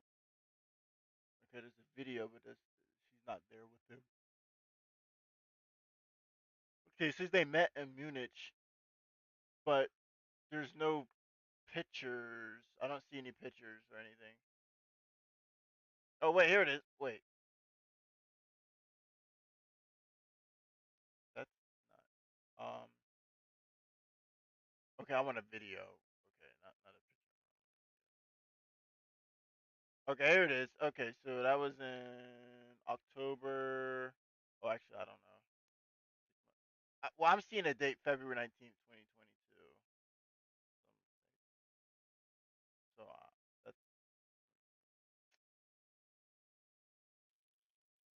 But it's no. Okay, so it's a picture, but I clicked it. But it doesn't play. I mean, a video. Okay. Tried through force to change territorial boundaries, to defy one of the most important international rules and norms, which is the importance of sovereignty and territorial integrity. And I met with President Zelensky. I shared with him American intelligence about how he could defend himself. Days later, I went to NATO's eastern flank, to Poland and Romania. And through the work that I and others did, we brought 50 countries together to support Ukraine in its righteous defense. And because of Okay, so I'm not going to say that's not true, but it's important to note that before she came there, the other countries were already starting to react to what Russia was doing. So to say that she pulled them together, first of all, even though she is right, it's not about Joe Biden, right? I think it's important to note the fact that she's not saying the president did. She's saying that that's something she did. So let's make sure we cross-reference that with any times that she's said Joe Biden did, because remember now she's saying she did it. And again, my first point: the other countries, right, were already reacting to what Russia was doing. So let's not act like let's not act like Europe is not going to react to Europe before America comes, right? Come on. our support, because of the air defense, the ammunition, the artillery, the javelins, the Abrams tanks that we have provided, Ukraine stands as an independent and free country. If Donald Trump were president, Putin would be sitting in Kyiv right now. And understand what that would mean, because Putin's agenda is not Other just countries about are Ukraine. giving them resources. Understand why the European allies and our NATO allies are so thankful that you are no longer president, and that we understand the importance of the greatest military alliance the world has ever known, which is NATO, and what we have done to preserve the ability of Zelensky and the Ukrainians to fight for their independence. Otherwise, Putin would be sitting in Kyiv with his eyes on the rest of Europe, starting with Poland. And why don't you tell the 800,000 Polish Americans right here in Pennsylvania how quickly you would give up for the sake of favor and what you think is a friendship with what is known to be a dictator who would eat you for lunch. Vice President Harris, thank you. We've heard from both of you on Ukraine tonight. Afghanistan came up in the last hour. I wanted her to respond to something you said earlier, and please, I'll give you a minute here. Putin would be sitting in Moscow, and he wouldn't have lost 300,000 men and women, but he would have been sitting in Moscow. Quiet, please. He would have been sitting in Moscow much happier than he is right now. But eventually, you know, he's got a thing that other people don't have. He's got nuclear weapons. They don't ever talk about that. He's got nuclear weapons. Nobody ever thinks about that. And eventually, maybe he'll use them, and maybe he hasn't been that threatening, but he does have that. Something we don't even like to talk about. Nobody likes to talk about it. But just so you understand, they sent her to negotiate peace before this war started. 3 days later, he went in and he started the war because everything they said was weak and stupid. They said the wrong things. That war should have never started. She was the emissary. They sent her in to negotiate with Zelensky and Putin, and she did. And the war started 3 days later. And that's the kind of talent we have with her. She's worse than Biden. In my opinion, I think he's the worst president in the history of our country. She goes down as the worst vice president in the history of our country. But let me tell you something. She is a horrible negotiator. They sent her in to negotiate. As soon as they left, Putin did the invasion. President Trump, thank you. You did bring up something. You said she went to negotiate with Vladimir Putin. Vice President Harris, have you ever met Vladimir Putin? Can you clarify tonight? Yet again, I said it at the beginning of this debate, you're going to hear a bunch of lies coming from this fellow. And that is another one. When I went to meet with President Zelensky, I've now met with him over 5 times.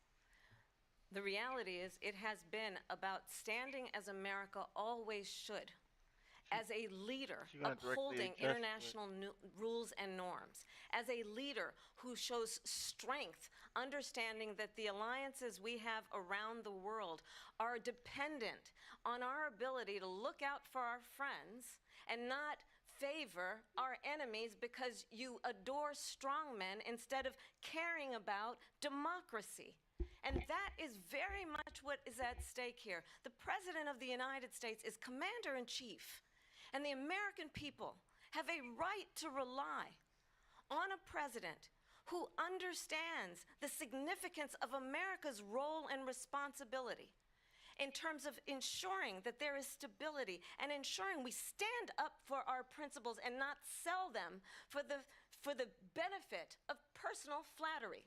We've talked about Ukraine and Vladimir Putin. I do want to talk about Afghanistan. It came up in the first hour of this debate.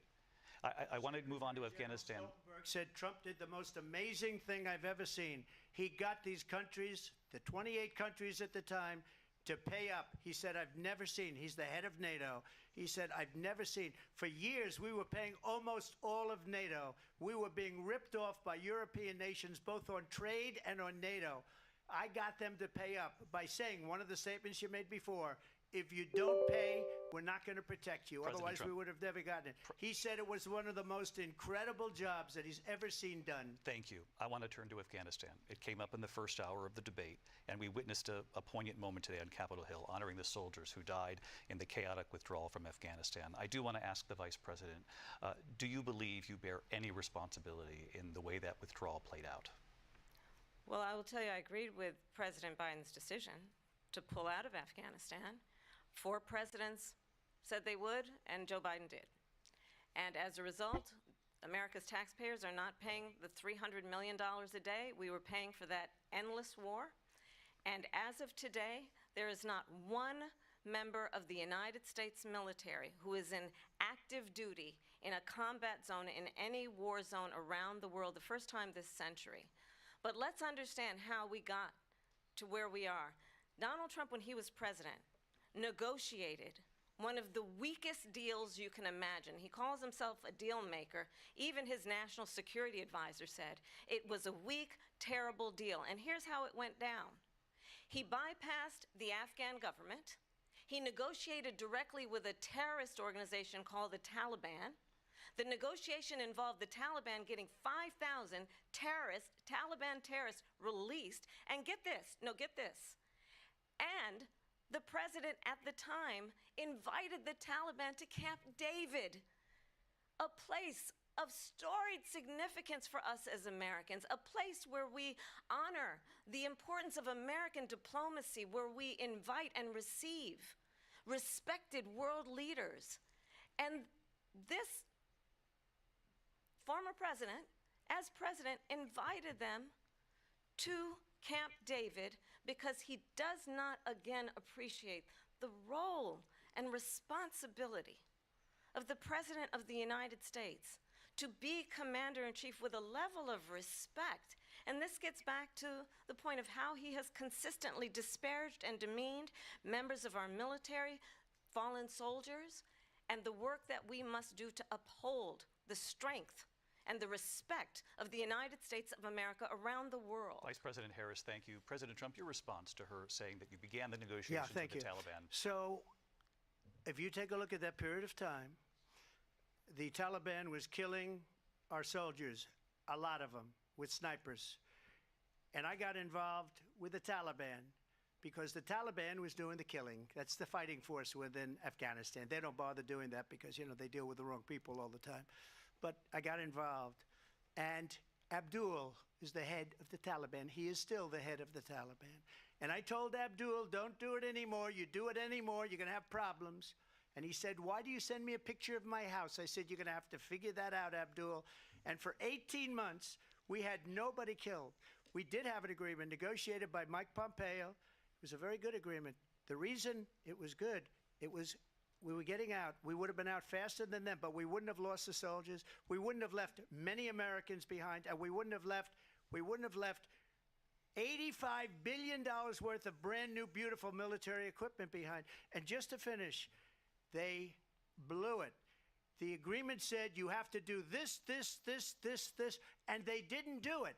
They didn't do it. The agreement was terminated by us because they didn't do what they were supposed to do. I want to move on. And these people did the worst withdrawal and, in my opinion, the most embarrassing moment in the history of our country. And by the way, that's why Russia attacked Ukraine, because they saw how incompetent she and her boss are. President Trump, thank you. I want to move on now to race and politics in this country. Mr. President, you recently said of Vice President Harris, quote, I didn't know she was black until a number of years ago when she happened to turn black, and now she wants to be known as black. I want to ask a bigger picture question here tonight. Why do you believe it's appropriate to weigh in on the racial identity of your opponent? I don't, and I don't care. I don't care what she is. I don't care. You make a big deal out of it. So, okay, so for that, Kamala Harris, because it always turns into he said, she said. I seen a video on it. Somebody who used the Wayback Machine. I guess I could do it too. We'll do the Wayback. And what they did was they looked at Kamala Harris' Wikipedia, and it went from black to Indian. Like they didn't have that many resources. So black is 29. We'll go to Wayback Machine. Go to here. And I have told a couple people the same thing too.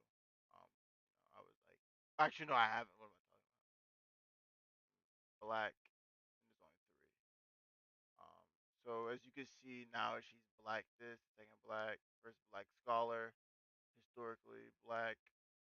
Okay, second black, and first South Asian American senator. Right, but then just here and it's just black. Put Indian, Asia. Okay, Asian American, Asian,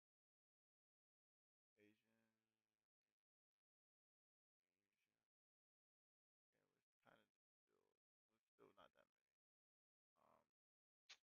Say Indian. Right, so Wow. Okay. Nothing.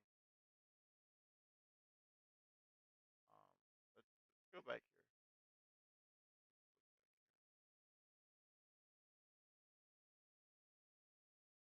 right here.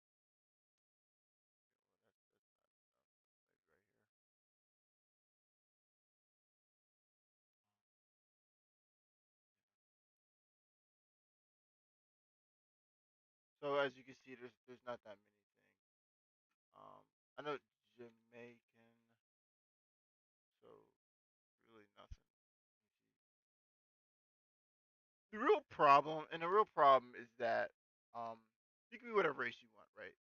But the problem comes up where she can't bank so much on that when, first of all, you can see that it's changed.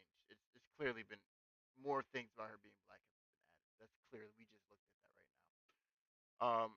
And you can't just switch up and start talking about, oh well, you can identify with this one group only now, right? When your past has only been about a different. That's kind of what he's talking about. You can say whatever race you want to be, right? Black, white, Indian, Jamaican, African, right? Whatever, whatever it is. But it's clear that this she has increasingly said it more. You know, you can look at let's look at the Pittsburgh, Pittsburgh. Come on, let's look at that accent she used. Kamala Pittsburgh. Okay, well, okay, there we go. Listen to how she sounded at that campaign event in Detroit compared to the same comments to a speech at union workers in Pittsburgh just hours later. It wasn't what she said, it was how she said it. Watch. You better thank a union member for sick leave. You better thank a union member for paid leave. You better thank a union member for vacation time. Thank unions for sick leave. Thank unions for paid family leave. Thank unions for your vacation time. I don't know what to say about Right. that, Bill. So, Your reaction. and like stuff like that, right? So I'm not gonna go into the, I'm not gonna break down the education into the two different cities, the demographics, right? But it's clear that she's pandering. She's changing how she talks, for a certain crowd, and that's not authentic. That's not genuine. I heard some people were saying, "Oh well, she's just trying to cater, to the demographic."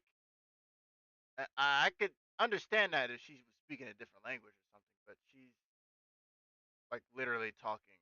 Um, I'm not sure how to put it with like like a twang.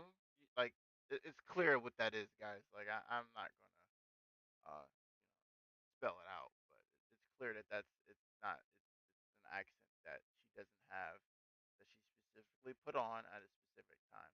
That's something that, I mean, I Joe Biden didn't do. Trump didn't do. I don't know. JFK didn't do. Um, you know. But yeah. That is something I couldn't care less. Whatever she wants to be is okay with me. But those were your words, so I'm I asking. don't know. I mean, all I can say is I read where she was not black, that she put out, and I'll say that. And then I read that she was black, and that's okay. Either one was okay with me. That's up to her. That's up to her. Vice President Harris, your thoughts on this? I think I mean, honestly, I think it's a tragedy that we have someone who wants to be president who has consistently, over the course of his career, attempted to use race to divide the American people. I do believe that the vast majority of us know that we have so much more in common than what separates us, and we don't want this kind of approach that is just constantly trying to divide us, and especially by race. And let's remember how Donald Trump started. He was he owned land, he owned buildings, and he was investigated because he refused to rent property to black families. Let's remember. Okay. I never heard of him owning like apartment buildings or something. Okay, so let's just, okay. Trump won't rent. Like, this varies from state to state because I know, for example, in certain cities you can't. Okay, 1970s, no vacancies.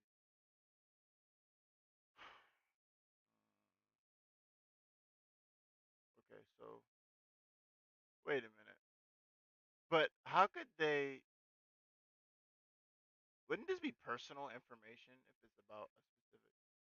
Okay, let's just look. Let's just look at some of this. I'm gonna open this up. I probably shouldn't. It probably has like a virus in it. I don't. You guys see? This is what the document. This is yeah. This is what the document looks like, right? Um, this is what the. Okay, there we go. I blank first responders as special agent. Receive. The amount to which we have to receive two from white couples, one from a Spanish couple, one from a black couple in their 30s. Handed the black couple. I don't know if any other accepted or rejected. Received employment. Right. So in some places you can't.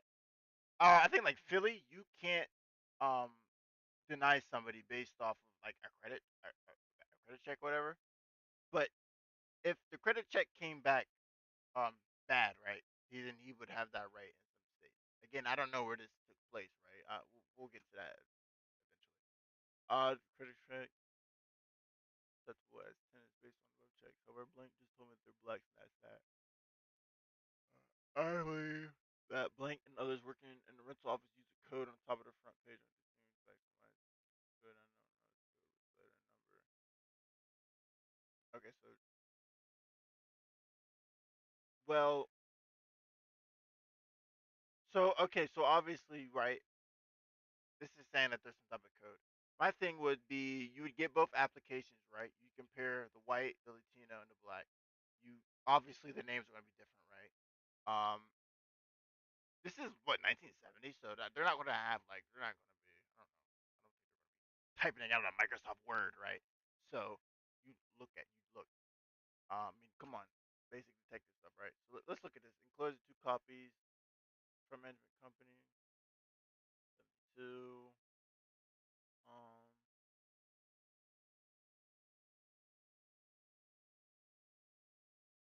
I mean, I don't want to bore the stream, right? But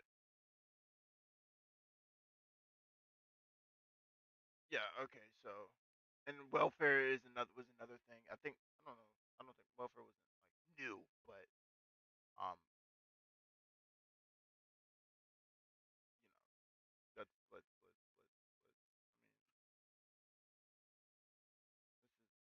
I don't I mean that's I don't want to I'm not going to sit here and open up every single like I don't want to read all through this. Bank. Do you own a car? Blank. That's blank. Agreement of lease. Apartment. This is New York. So yeah, I'm pretty sure if it doesn't pass certain stuff in let me see New York. Um, New York.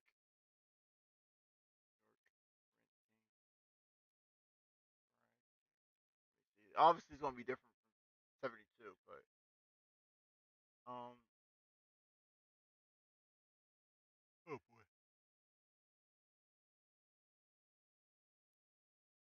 Where's the government? I want the government. Okay.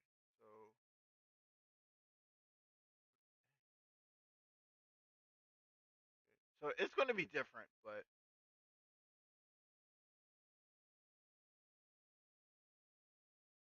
um.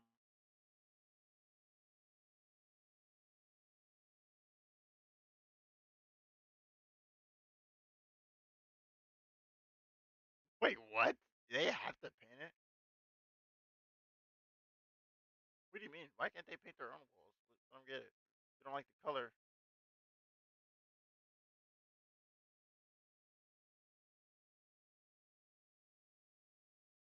Um.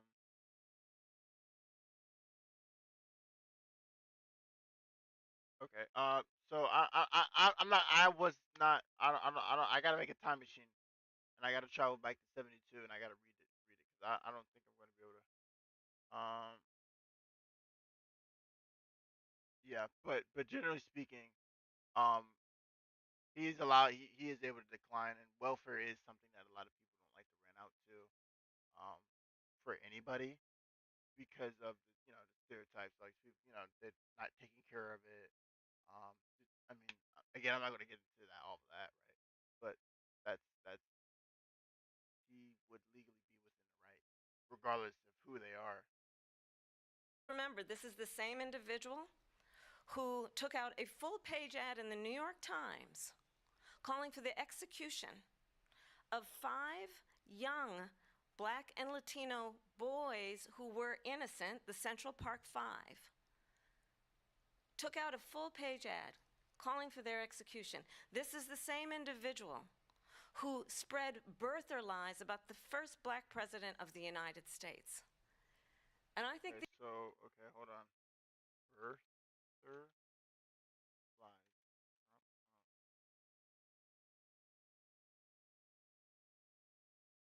Oh yeah.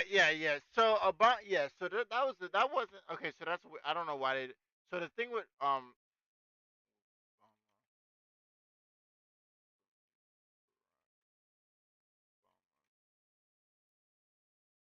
So yeah, I don't know. It was like a thing that was like a debate.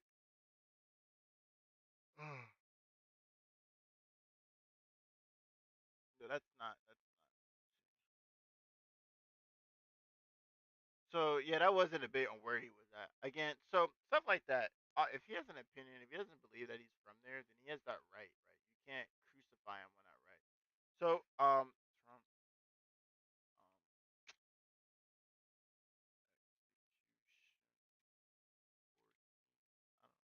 I don't know how. In 1989, 5 blacks were only convicted of raping a woman, real estate. What?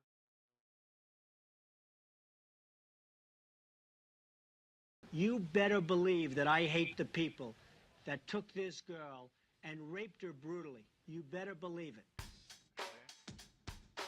Okay, opening statement, right? So let's not try to make it seem like it was race related.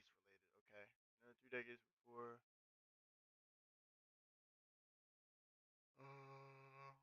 He branded MS-16 as that, not. Um. So from what I remember, not that I was back there, right? He called for that after. So he put that thing in an ad, right? And then they were later declared innocent. That's the thing. Um, let's stick to the facts, right? Let's not look at race or who, what, when, where, why, right? The fact is that I believe he put. I'll search it up too. Bring back our police. 2 weeks after the Central Park, before any of the boys faced trial. Right.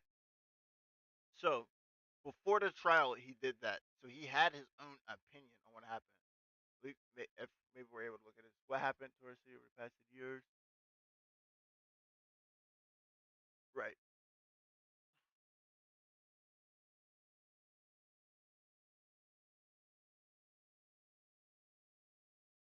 Right. And then they pleaded not guilty,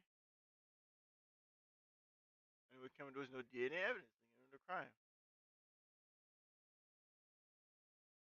Jury found them all guilty. Wait, what? Hold on.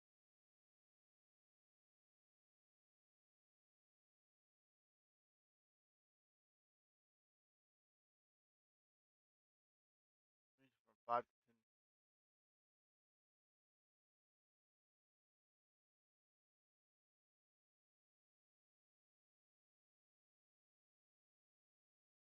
Oh.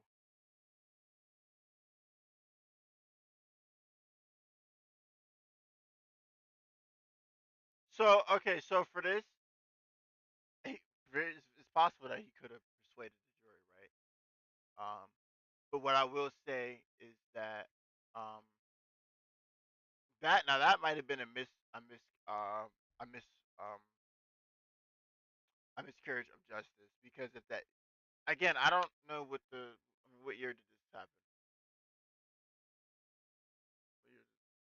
The 1989. What 1989?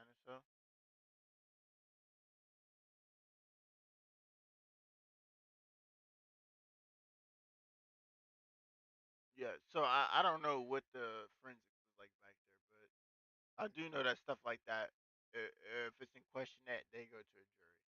So perhaps he did have influence over that, but that's how a jury works.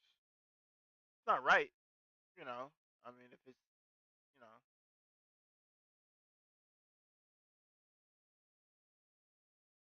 and look, it got abolished in 2007, so it didn't even.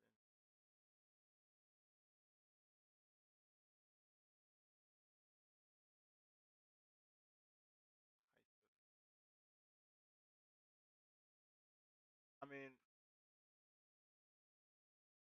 I think that's that. That's that.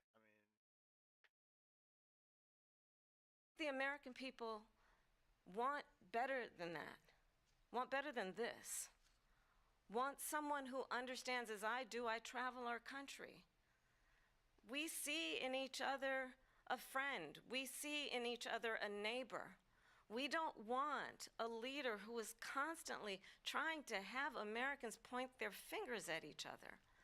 I meet with people all the time who tell me, can we please just have discourse about how we're going to invest in the aspirations and the ambitions and the dreams of the American people? Knowing that regardless of people's color or the language their grandmother speaks, we all have the same dreams and aspirations and want a president who invests in those, not in hate and division. Vice President Harris, thank you. Lindsay? President Trump, this is now your third time. This is the most divisive presidency in the history of our country. There's never been anything like it. They're destroying our country, and they come up with things like what she just said. Going back many, many years, when a lot of people, including Mayor Bloomberg, agreed with me on the Central Park Five, they admitted, they said, they pled guilty. And I said, well, if they pled guilty, they badly hurt a person, killed a person ultimately. And if they pled guilty, then they pled, we're not guilty. But this is a person that has to stretch back years, 40, 50 years ago, because there's nothing now. I built one of the greatest economies in the history of the world, and I'm going to build it again. It's going to be bigger, better, and stronger. But they're destroying our economy. They have no idea what a good economy is. Their oil policies, every single policy. And remember this, she is Biden. You know, she's trying to get away from Biden. I don't know the gentleman, she says. She is Biden. The worst inflation we've ever had, a horrible economy because inflation has made it so bad, and she can't get away with that. Thank you. Your time is up, Lindsay. I want to respond to that, though. I want to just respond briefly. Clearly, I am not Joe Biden, and I am certainly not Donald Trump. And what I do offer is a new generation of leadership for our country, one who believes in what is possible, one who brings a sense of optimism about what we can do instead of always disparaging the American people. I believe in what we can do you have to talk about, strengthen our small businesses, which is why I have a plan. Let's talk about our plans and let's compare the plans. I have a plan to give startup businesses $50,000 tax deduction, to pursue their ambitions, their innovation, their ideas, their hard work. I have a plan, $6,000 for young families for the first year of your child's life, to help you in that most critical stage of your child's development. I have a plan that is about allowing people to be able to pursue what has been fleeting in terms of the American dream by offering a help with down payment of $25,000 down payment assistance for first-time home buyers. That's the kind of conversation, I believe, David, that people really want tonight, as opposed to a conversation that is constantly about belittling and name-calling. Let's turn the page. Wait, what names did he call her? Thank you. Let's turn to policy. President Trump, we have to move on. President Trump. Let's turn to policy, please. She has a plan to defund the police. She has a plan to confiscate everybody's gun. President Trump, she has we do a have to plan move to on to not other allow issues. fracking in Pennsylvania or anywhere else. Okay. Thank you, That's Mr. what her President. plan is until just recently. I just need Lindsay, to go ahead. respond because Trump- no, the President former Trump- president has said No, I'm something sorry. twice that I need to No, respond to. I'm sorry. We're I just going need to move respond on, Vice one President time Harris. to what he President has said Trump, this multiple is times. now your third time running for president. You have long vowed to repeal and replace the Affordable Care Act, also known as Obamacare. You have failed to accomplish that. Wait. You now say you're going to keep Obamacare, quote, unless we can do something I much think better. the original thing wasn't necessarily to remove it, but to redo it. So, like, okay, so you got Obamacare Act, right? You remove Obamacare Act, but create something in its wake, I guess you could say. I think that's what the whole thing, the whole thing was. But obviously, when you say remove something, people are kind of like, so not remove it, just adjust it. I think the easiest parallel would be like, I don't know, taxes, right? Like instead of saying, "Hey, we're removing taxes and we're removing the 4% tax and adding it to B2." People thought, "Oh, removing, yeah, oh wait, he's gonna say, well, we're keeping taxes, but we're just lowering them." I think that's a good example of what of the terminology that was being used slash not being. Last month, you said, quote, we're working on it. So tonight, 9 years after you first started running, do you have a plan, and can you tell us what it is? Obamacare was lousy health care, always was. It's not very good today. And what I said, that if we come up with something, and we are working on things, we're going to do it and we're going to replace it. But remember this, I inherited Obamacare because Democrats wouldn't change it. They wouldn't vote for it. They were unanimous. They wouldn't vote to change it. If they would have done that, we would have had a much better plan than Obamacare. But the Democrats came up. They wouldn't vote for it. I had a choice to make when I was president. Do I save it and make it as good as it can be, never going to be great, or do I let it rot? And I felt I had an obligation, even though politically it would have been good to just let it rot and let it go away. I decided, and I told my people, the top people, and they're very good people. I have a lot of good people in that administration. We read about the bad ones. We had some real bad ones, too, and so do they. They have really bad ones. The difference is they don't get rid of them. But let me just explain. I had a choice to make. Do I save it and make it as good as it can be, or do I let it rot? And I saved it. I did the right thing. But it's still never going to be great, and it's too expensive for people.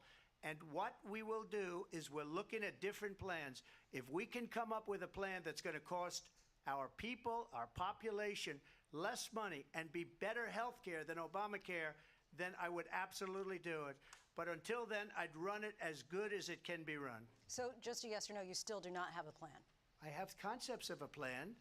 I'm not president right now. But if we come up with something, I would only change it if we come up with something that's better and less expensive. And there are concepts and options we have to do that. And you'll be hearing about it in the not-too-distant future.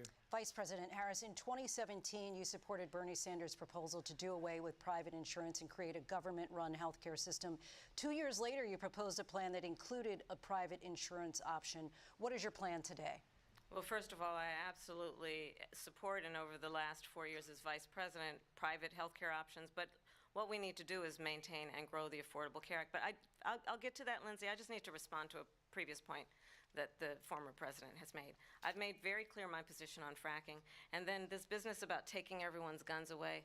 Tim Walz and I are both gun owners. We're not taking anybody's guns away. So stop with so Tim Walz, remember guys, Tim Walz made Tim Walz COVID hotline. Not to throw shade, but he had a hotline where you could call. No, it's probably not going to come up, of course.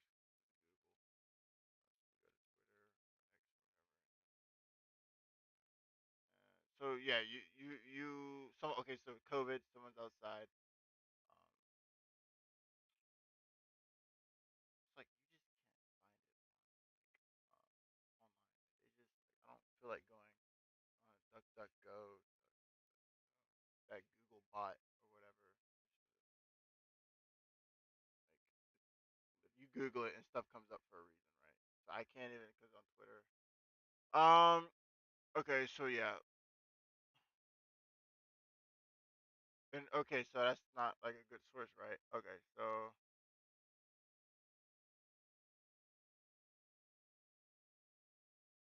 Um. Stay at home. COVID ban. I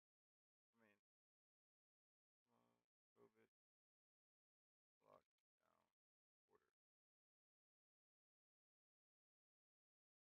Right. Okay. So after no.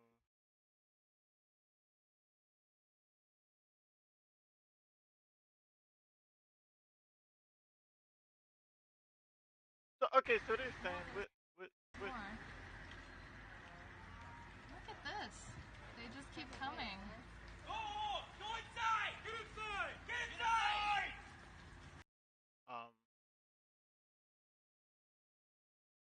Okay.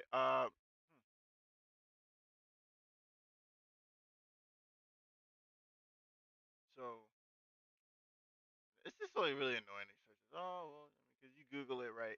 Plenty of people are saying it, but then you gotta like, but then this guy didn't put. But then even if he did put, I wouldn't be able to see it. Um, I mean, 651. Hold on, I'm gonna search this up. 651.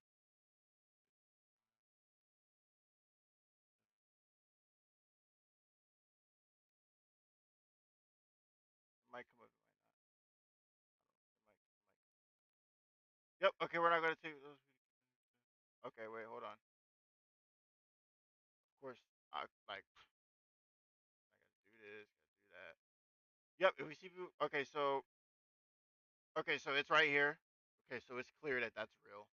So that's 1 point for this being accurate. Oh wait, I don't know if it. I don't know if it showed that on screen, guys. So yes, it does. It did. Okay, great. Um. So yeah, there you go. Okay, so this is accurate. So let's get to the thing.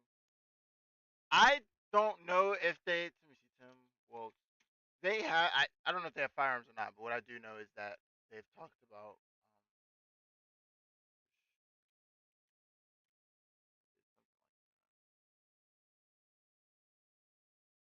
Yeah, background checks have always.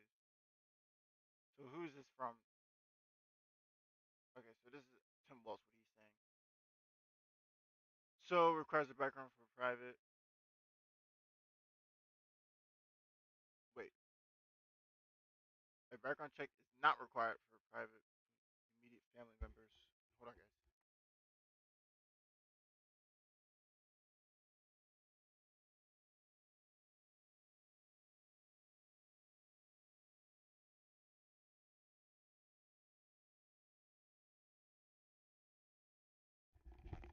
Sorry. Okay. So.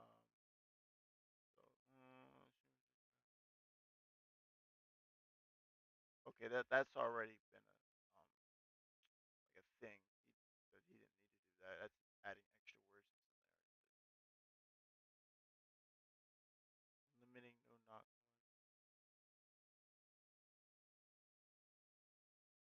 Huh.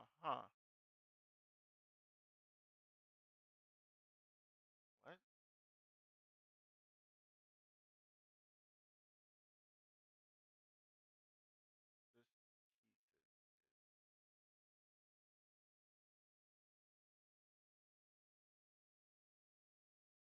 This I kind of lost connection there. Well,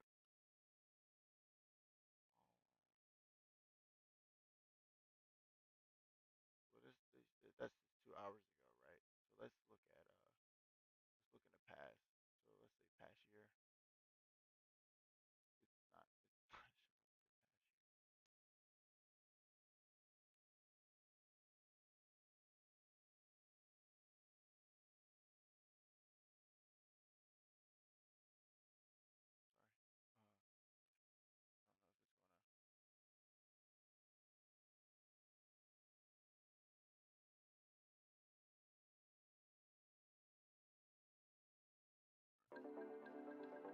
From safe in particular about the need to keep community.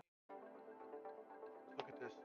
When we talk about the need to keep communities safe and keep communities safe in particular from gun violence, there is a way to do it that can reject and should reject false choices that suggest that you either are in favor of the Second Amendment or you are in favor of smart and reasonable gun safety laws. We can be both. This has become a zero-sum game. It's become an all-or-nothing game, and it's ridiculous. We need reasonable gun laws in this country that include background checks.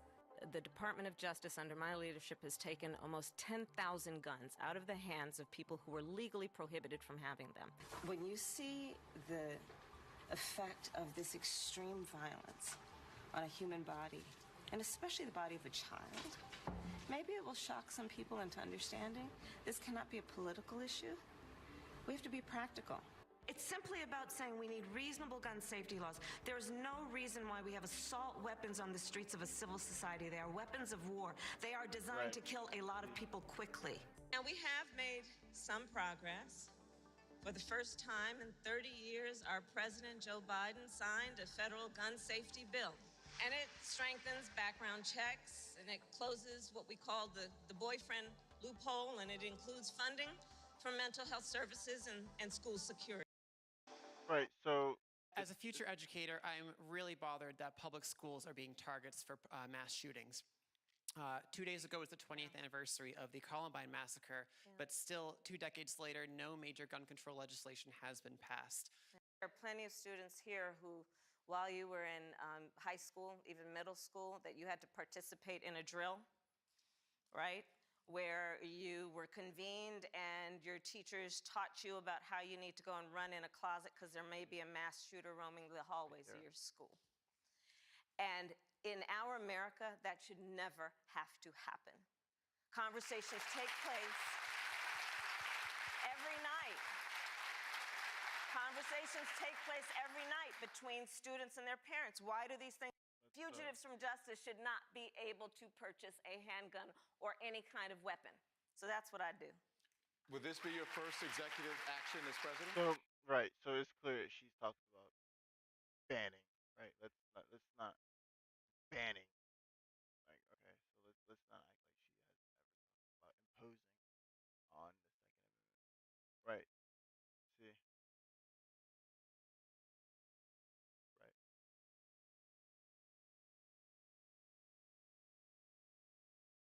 What? Okay, is that person pointed it at what is that?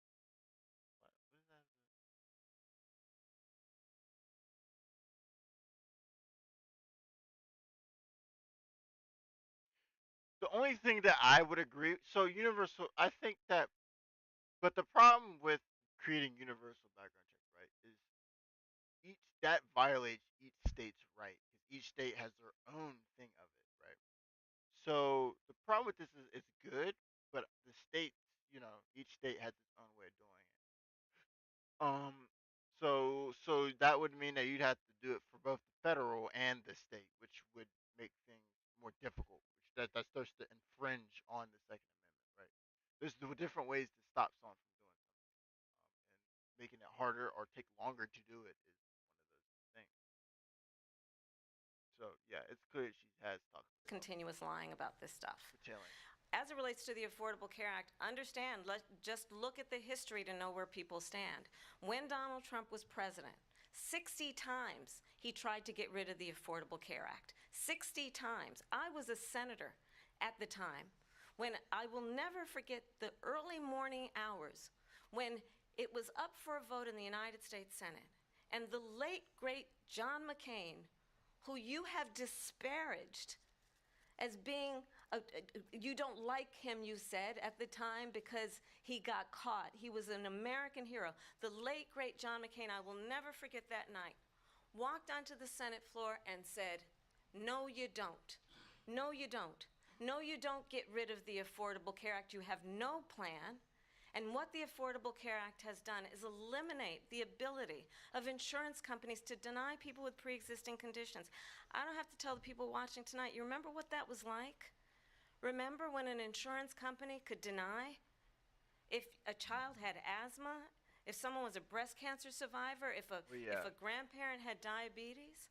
And thankfully, as I've been vice president and we A little side note, I'm sorry, but a little side note is that BlackRock bought DNA in 23. What you know that DNA company that like will tell you, like, oh, you're Scottish or whatever, whatever.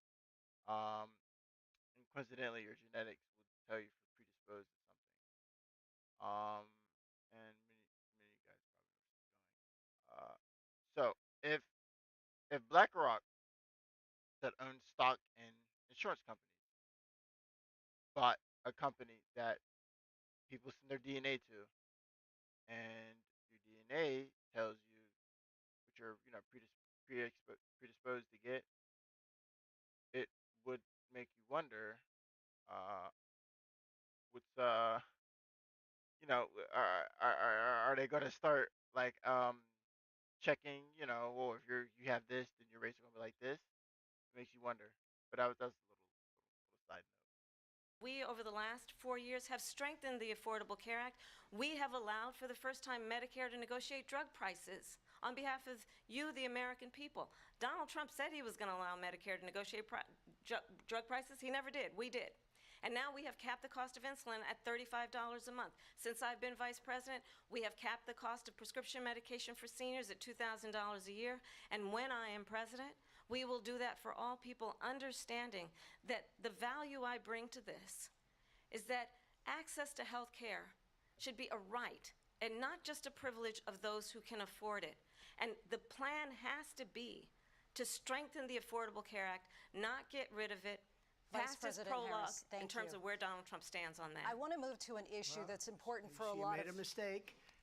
Number one, John McCain fought Obamacare for 10 years. But it wasn't only him. It were all of the Democrats that kept it going. And you know what? We can do much better than Obamacare, much less money.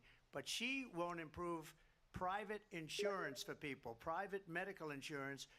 That's another thing she doesn't want to get. People are paying privately for insurance that have worked hard and made money, and they want to have private. She wants everybody to be on government insurance where you wait 6 months for an operation that you need immediately. President Trump, thank you. We have another issue that we'd like to get to that's important for a number of Americans, in particular younger voters, and that's climate change. President Trump, with regard to the environment, you say that we have to have clean air and clean water.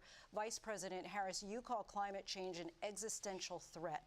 The question to you both tonight is, what would you do to fight climate change? And Vice President Harris, we'll start with you. 1 minute for you each. Well, the former president had said that climate change is a hoax. And what we know is that it is very real. You ask anyone who lives in a state who has experienced these extreme weather occurrences, who now is either being denied home insurance or it's being jacked up. You ask anybody who has been the victim of what that means in terms of losing their home, having nowhere to go. We know that we can actually deal with this issue. The young people of America care deeply about this issue. And I am proud that as vice president over the last 4 years, we have invested $1 trillion in a clean energy economy, while we have also increased domestic gas production to historic levels. We have created over 800,000 new manufacturing jobs while I have been vice president. We have invested in clean energy to the point that we are opening up factories around the world. Donald Trump said he was going to. So that doesn't, factories around the world. Okay, what are they creating? And what's the carbon offset? Like, that's not answering the question. So stuff like that. That's another interesting thing. So theoretically, if you're fracking, let's say they're talking about, they made reference to Pennsylvania. Let's say you're fracking Pennsylvania, you're pumping the oil, you're burning it, it's burning CO2, right? And that you obviously you have to destroy the environment to do that. Would it be better to just, I don't know, get it from Kuwait or Saudi Arabia? Like I'm not sure what with the solution that they're, because they're not really talking about like a solution. At the same time, I mean, they talk about affordable, but you know, if I okay, so I find a force, right? I buy it. How can I, you know, get that written off as taxes? Or how could that help me? You know, when you talk about helping the environment, you need to talk about more than just, oh well, we're opening up factories that are, you know, they don't make as much carbon. Like, you know, you got to talk more about actual things, not making problems and then remedying pieces of the problem. Right? You got to talk about actual. Create manufacturing jobs, he lost manufacturing jobs. And I'm also proud to have the endorsement of the United Auto Workers and Sean Fain, who also know that part of building a clean energy economy includes investing in American-made products, American automobiles. It includes growing what we can do around American manufacturing and opening up auto plants, not closing them like happened under Donald Trump. Vice President Harris, thank you. It didn't happen under Donald Trump. Let me just tell you, they lost 10,000 manufacturing jobs this last month. Yeah. It's going, they're all leaving. They're building big auto plants in Mexico, in many cases owned by China. They're building these massive plants, and they think they're going to sell their cars into the United States because of these people. What they have given to China is unbelievable. But we're not going to let that. We'll put tariffs on those cars so they can't come into our country, because they will kill the United Auto Workers and any auto worker, whether it's in Detroit or South Carolina or any other place. What they've done to business and manufacturing in this country is horrible. We have nothing because they refuse. You know, Biden doesn't go after people because supposedly China paid him millions of dollars. He's afraid to do it. Between him and his son, they get all this money from Ukraine. They get all this money from all of these different countries. And then you wonder, why is he so loyal to this one, that one, Ukraine, China? Why is he? Why did he get $3.5 million from the mayor of Moscow's wife? Why did she pay him $3.5 million? This is a crooked administration, and they're selling our country down the tubes. President Trump, thank you. Thank you. We'll be right back with closing statements from both of our candidates. An historic night, this ABC News presidential debate from Philadelphia. Back in a moment.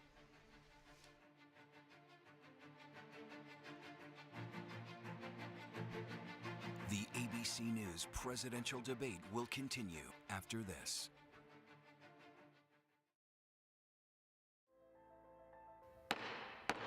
The House will be in order. This year, C-SPAN celebrates 45 years of covering Congress like no other. Since 1979, we've been your primary source for Capitol Hill, providing balanced, unfiltered coverage of government, taking you to where the policy's debated and decided, all with the support of America's cable companies. C-SPAN, 45 years. Eastern on American history. And Lindsay Davis. Welcome back tonight. The time has come for closing statements, and Vice President Harris, we begin with you. So I think you've heard tonight two very different visions for our country. One that is focused on the future, and the other that is focused on the past, and an attempt to take us backward. But we're not going back. And I do believe that the American people know we all have so much more in common than what separates us, and we can chart a new way forward. And a vision of that includes having a plan, understanding the aspirations, the dreams, the hopes, the ambition of the American people, which is why I intend to create an opportunity economy, investing in small businesses, in new families, in what we can do around protecting seniors, what we can do that is about giving hardworking folks a break and bringing down the cost of living. I believe in what we can do together that is about sustaining America's standing in the world and ensuring that we have the respect that we so rightly deserve, including respecting our military and ensuring we have the most lethal fighting force in the world. I will be a president that will protect our fundamental rights and freedoms, including the right of a woman to make decisions about her own body and not have her government tell her what to do. I'll tell you, I started my career as a prosecutor. I was a DA, I was an attorney general, a United States senator, and now vice president. I've only had one client, the people. And I'll tell you, as a prosecutor, I never asked a victim or a witness, are you a Republican or a Democrat? The only thing I ever ask them, are you okay? And that's the kind of president we need right now. Someone who cares about you and is not putting themselves first. I intend to be a president for all Americans and focus on what we can do over the next 10 and 20 years to build back up our country by investing right now in you, the American people. Vice President Harris, thank you. President Trump? So she just started by saying she's going to do this, she's going to do that, she's going to do all these wonderful things. Why hasn't she done it? She's been there for 3.5 years. They've had 3.5 years to fix the border. They've had 3.5 years to create jobs and all the things we talked about.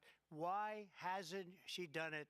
She should leave right now, go down to that beautiful White House, go to the Capitol, get everyone together and do the things you want to do, but you haven't done it, and you won't do it because you believe in things that the American people don't believe in. You believe in things like we're not going to frack, we're not going to take fossil fuel, we're not going to do things that are going to make this country strong, whether you like it or not. Germany tried that, and within 1 year they were back to building normal energy plants. We're not ready for it. We can't sacrifice our country for the sake of bad vision. But I just ask one simple question. Why didn't she do it? We're a failing nation. We're a nation that's in serious decline. We're being laughed at all over the world. All over the world, they're laughed. I know the leaders very well. They're coming to see me. They call me. We're laughed at all over the world. They don't understand what happened to us as a nation. We're not a leader. We don't have any idea what's going on. We have wars going on in the Middle East. We have wars going on with Russia and Ukraine. We're going to end up in a third world war, and it'll be a war like no other because of nuclear weapons, the power of weaponry. I rebuilt our entire military. She gave a lot of it away to the Taliban. She gave it to Afghanistan. What these people have done to our country, and maybe toughest of all, is allowing millions of people to come into our country. Many of them are criminals, and they're destroying our country. The worst president, the worst vice president in the history of our country. President Trump, thank you. And that is our ABC News presidential debate from here in Philadelphia at the National Constitution Center. I'm Lindsay Davis. And I'm David Muir. Thank you for watching here in the U.S. and all over the world, and from all of us here at ABC News. Good night.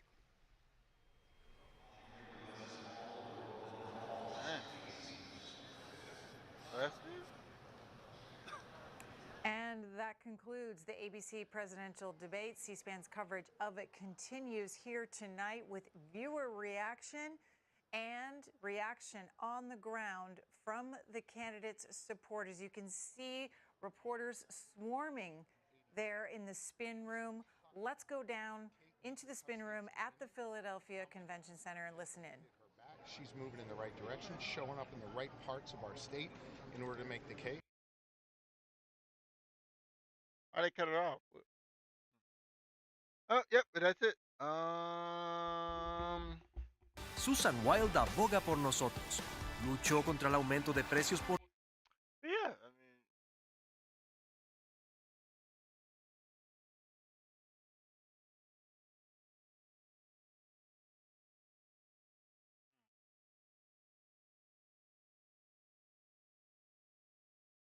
yeah, well, yeah, well, of course she's European. She's benefiting from.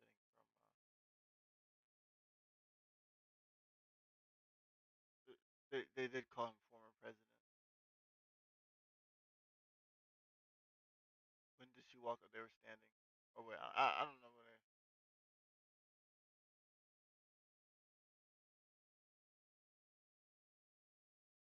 He literally talked about some things.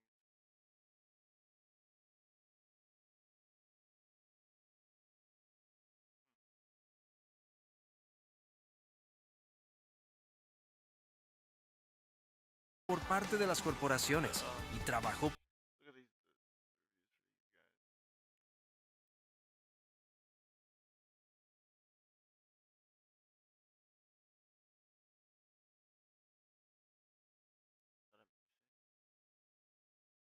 for approval. I got almost 75 million votes, the most votes any sitting president.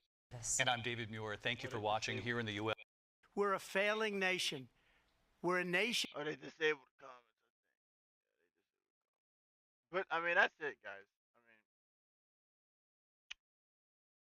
I showed you.